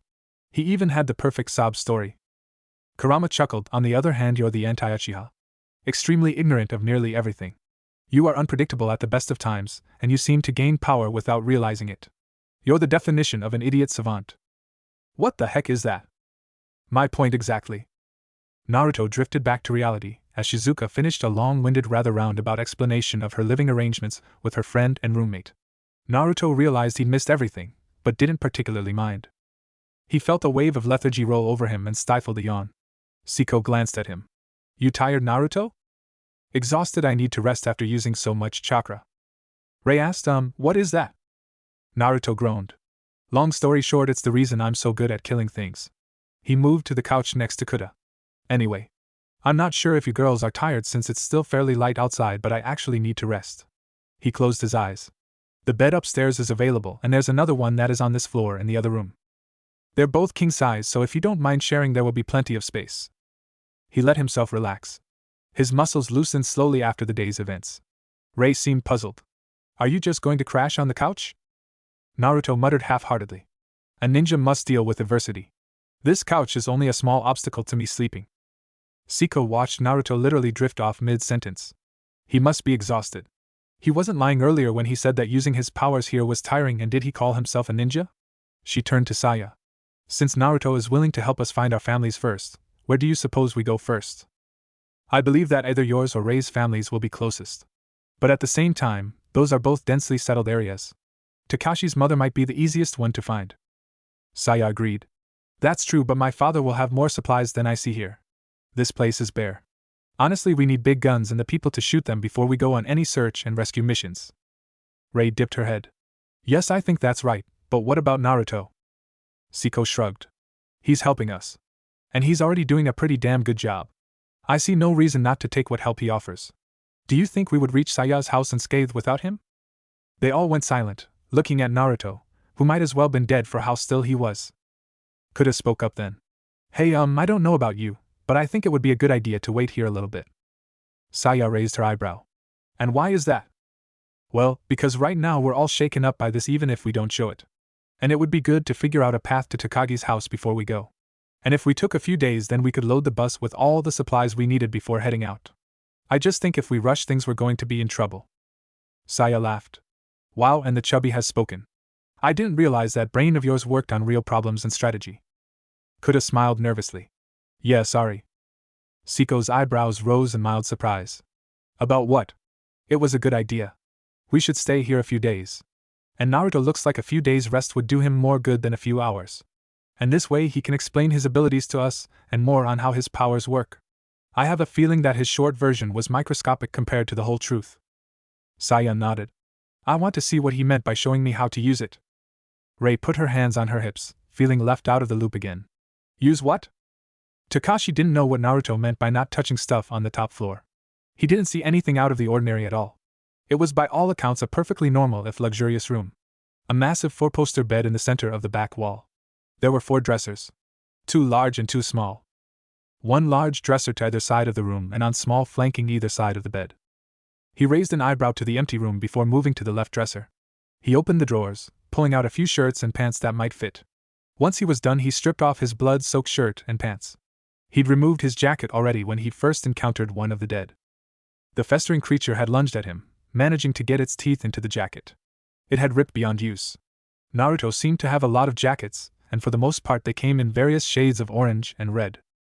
This wasn't as annoying as it could have been, only because he was grateful Naruto kept so many spare clothes. Why he would have enough clothes for an entire club of guys just for himself is beyond me though. And what is up with all the baggy clothes? It's almost like he makes sure that everything is a size too big. Takashi recalled what Naruto had looked like without a shirt. Then again, that dude is ripped. So I guess these fit. I'm lanky compared to him. He sighed at that thought. It's probably part of the reason why she likes him. I've always acted like the lazy bad boy. It's who I am, but Naruto is the mysterious bad boy with the ridiculous powers and crazy attitude. I'm almost surprised he didn't have a girlfriend at school to keep up appearances. He tried to puzzle out some of Naruto's behavior, but came up blank on most of it. Either Naruto was a huge hypocrite, or the world he came from was seriously fucked up. It's probably the second one. Hey, what's that? Takashi spotted something on the other side of the room. It seemed to have materialized out of thin air. It was the corner of a wooden table seeming to float suspended in the air. Takashi stepped forward and leaned back and forth, checking to see if it was real or not. It was real, all right. But it was just so weird. He took another step and felt something cut into the pad of his foot. Ouch, shit. Crash. His dexterity was somewhat lacking as he tripped forward. The room spun crazily in his vision, and suddenly it was very full. Everything you could imagine was there. 6 tables were laden with equipment. There were stacks of star-shaped throwing discs, kunai hung in bundles, and there were at least 20 separate swords in the room. The edges of all these weapons gleamed in the light from the ceiling. One table was heaped with scrolls and little ink wells. Another had various bottles and other chemical-looking things. In the center of the room was a clear spot where it looked like the floor had been burned and scraped away. There was an odd-looking circle drawn around it too. If he didn't know any better, it looked like the magic circles that were in all the supernatural anime. Takashi looked back, rolling onto his butt. He had stepped on the razor edge of a long, curving double-edged daikatana. It was easily as tall as he was. Perhaps as tall as Naruto. And he'd cut his foot open on the back edge. How the hell was this stuff really invisible before? It must have been cause I would have sworn it wasn't here. The elevator door dinged open and Naruto came in. Saya and Siko were there too. Naruto took one look around the room and growled. It was almost like a bear. I told you not to touch anything and to go directly left-right? He groaned. Now you went and cut your foot open. Let's hope it isn't so bad that I need to get Kurama to heal you. Takashi looked down at his foot where it was pulsing pain up his leg, while at the same time it was bleeding profusely. Naruto grabbed him by the ankle, lifting it to inspect the wound. Hey! Be careful with OW. Naruto sighed. This is annoying. And I was just going to rest a bit too. He turned to tell Siko to get Shizuka, but she wasn't paying attention to him. She was wide-eyed, entranced by his weapons and all the dozens of different things he had everywhere. She stepped over to the table where half a dozen long blades were laid out. She brushed her finger over them, then picked up a katana. It was almost straight, only having a slight curve near the tip. She tested the edge and smiled as blood immediately drew from her skin. Naruto couldn't help grin too. He asked, "Do you like my collection, Siko-chan?" She nodded, sucking on her finger. Then she spied his personal favorite blade. Her blue eyes lit up with something akin to greed. She moved to it. It was a weapon from his world. A powerful artifact. It was known both as Dawn Fang and Dusk Fang. The sword was in the style of a bastard sword. It had a hand and a half handle with a large gemstone set in the pommel. The hilt was a wide cross guard, seemingly crafted of some amber-colored metal. A second large stone in the center of the hilt pulsed dully. The blade itself was the most incredible feature. Very wide. It started out almost 6 inches wide and narrowed like a Roman gladius to the tip. Twin tips as it were, because halfway up the blade the blood channel actually split the blade in two. The gap in between the separate halves had been fashioned into razor-sharp teeth. Naruto called the sword Dracula after a horror movie character in this world. Mainly because the sword fed on anything it cut. It literally ripped the victim's life energy out of them. Thinking about it made him shiver slightly. He cautioned her, "Siko-chan. That's a sword from my world. Don't let it draw blood. You would not like what happens to you." From the doorway Saya asked, "What does that sword do if it cuts you?" He grimaced. "It basically sucks your soul from your body to feed the weapon. You see, during the day the blade is unnaturally hot. And every time you kill something the edge heats up. After a few kills the sword's blade is literally white hot, and will set plenty of stuff on fire just getting close. Also during the day it gives the user immunity to fire. And at night it does the opposite. Ice instead of fire and cold instead of heat." "How many lives has this sword claimed?" Naruto shrugged. "In my hands? About 20. Since it was made? Probably hundreds. It's an ancient weapon, passed down through one of the powerful clans in my world. I only have it because I was given it by the last user. I still had it with me when I got stuck here." Saya shivered. "Hundreds? That's freaky." She shook her head violently and turned to Takashi. "Well, look what you've done now, idiot. How are you going to run or fight?" Naruto coughed. It's not really his fault. He was just curious. Until you go a certain ways into the room, all this stuff is invisible. He disabled the illusion I set up when he stumbled into one of the invisible items. Unfortunately, he stepped on something very sharp. He sighed. "But I suppose I don't really need to have all of these blades be as sharp as a razor. But one of the kunoichi from my village had a saying." "What saying?" "I'm interested in what wisdom your world has to offer." Naruto smirked. "She used to say a dull blade is like a man without a useless." The pinket's jaw dropped. "What? That's the best quote from your world?" He shook his head. "No, she had way better ones, but most of those are sexual and didn't really match the situation. I might tell you some of them later." He scratched his head, chuckling as he recalled some of the Enko's more colorful sayings. Then again, Jiraiya had his fair share of sayings too. "They'd probably get him castrated though anyway. Go get Shizuka so she can check this wound over. I'm not a medical nin." "Is that like a ninja trained to heal other ninja on missions?" "You bet. Most of the time we go in teams of 4, so there is always room for one medical nin on the squad." Siko stepped over to the table covered in scrolls and parchment. "What are these?" "Oh, those are some seals I was working on. My sensei had me start working on seals in the last few months of training with him. But it's really hard to do them here. Especially without the special parchment we use in our world." "Is it some kind of paper that is made to absorb your power?" He smirked. "Exactly. It's imbued with chakra already, so you don't have to worry so much about damaging the paper. When you make anything with an elemental release you have to worry about screwing up what you're working on. If I use wind chakra then I might accidentally shred the paper while activating the seal." Naruto turned to Saya. "Hey, I think I'll bring Takashi downstairs. That way Shizuka will have more room to work." "Good idea." Takashi looked up at him agitated. "Hey, what do you mean by bring me?" "I meant I'd carry you. Don't worry, I won't drop you." The boy groaned as Naruto quickly lifted him up. "That is not what I meant. I can go on my own." 2 hours later Naruto was out cold in his bed upstairs. Takashi was downstairs, resting on the couch. Shizuka had stitched the gash in his flesh with the copious amount of medical supplies Naruto had on hand. Kuta had decided that a nap was defiantly in order, and was snoozing on the downstairs bed. The rest of the group sat together around the small round table. The cache had been moved to the side and a few maps were laid over its surface. However, they were done with planning for now. Takashi had agreed that they needed to get to Saya's house. It would be well guarded, and would likely have power long after other places lost it. Also, she had admitted that she felt the need to see her mother again, though her father seemed forgotten. Rei agreed, as her home was in the area as well. Siko had made it clear that she would go where they chose. Saya undid her hair and ran a brush through it. She felt undeniably dirty. Even though she hadn't clashed with the dead herself, the experience still left her unclean. Being drenched in sweat did not agree with her, especially now that it was getting cold. I caused her skin to feel clammy. She groaned mentally and turned to the other girls. So when do we shower? I mean, we aren't going to have hot water for much longer. We should all enjoy it while we can. Ray nodded. I second that. Besides, all I did was change clothes. Shizuka stood and darted into the large bathroom. I called dibs on tub. Hey, no fair. Ray charged after her. Saya muttered something about immaturity as Siko stood. She walked to the elevator and passed that card over the scanner. The doors opened. Saya turned around asking, Where are you going? Naruto's sleeping up there. Siko shrugged. Obviously there's a bathroom on the top floor too. No point in fighting over this one. With that she stepped into the elevator. Saya hurriedly stood next to her as the doors closed. Siko glanced at her, raising an eyebrow. What makes you think I want company while I wash? Saya huffed. Come on, you're not the kind of person to worry about modesty during the apocalypse. She eyed Siko strangely.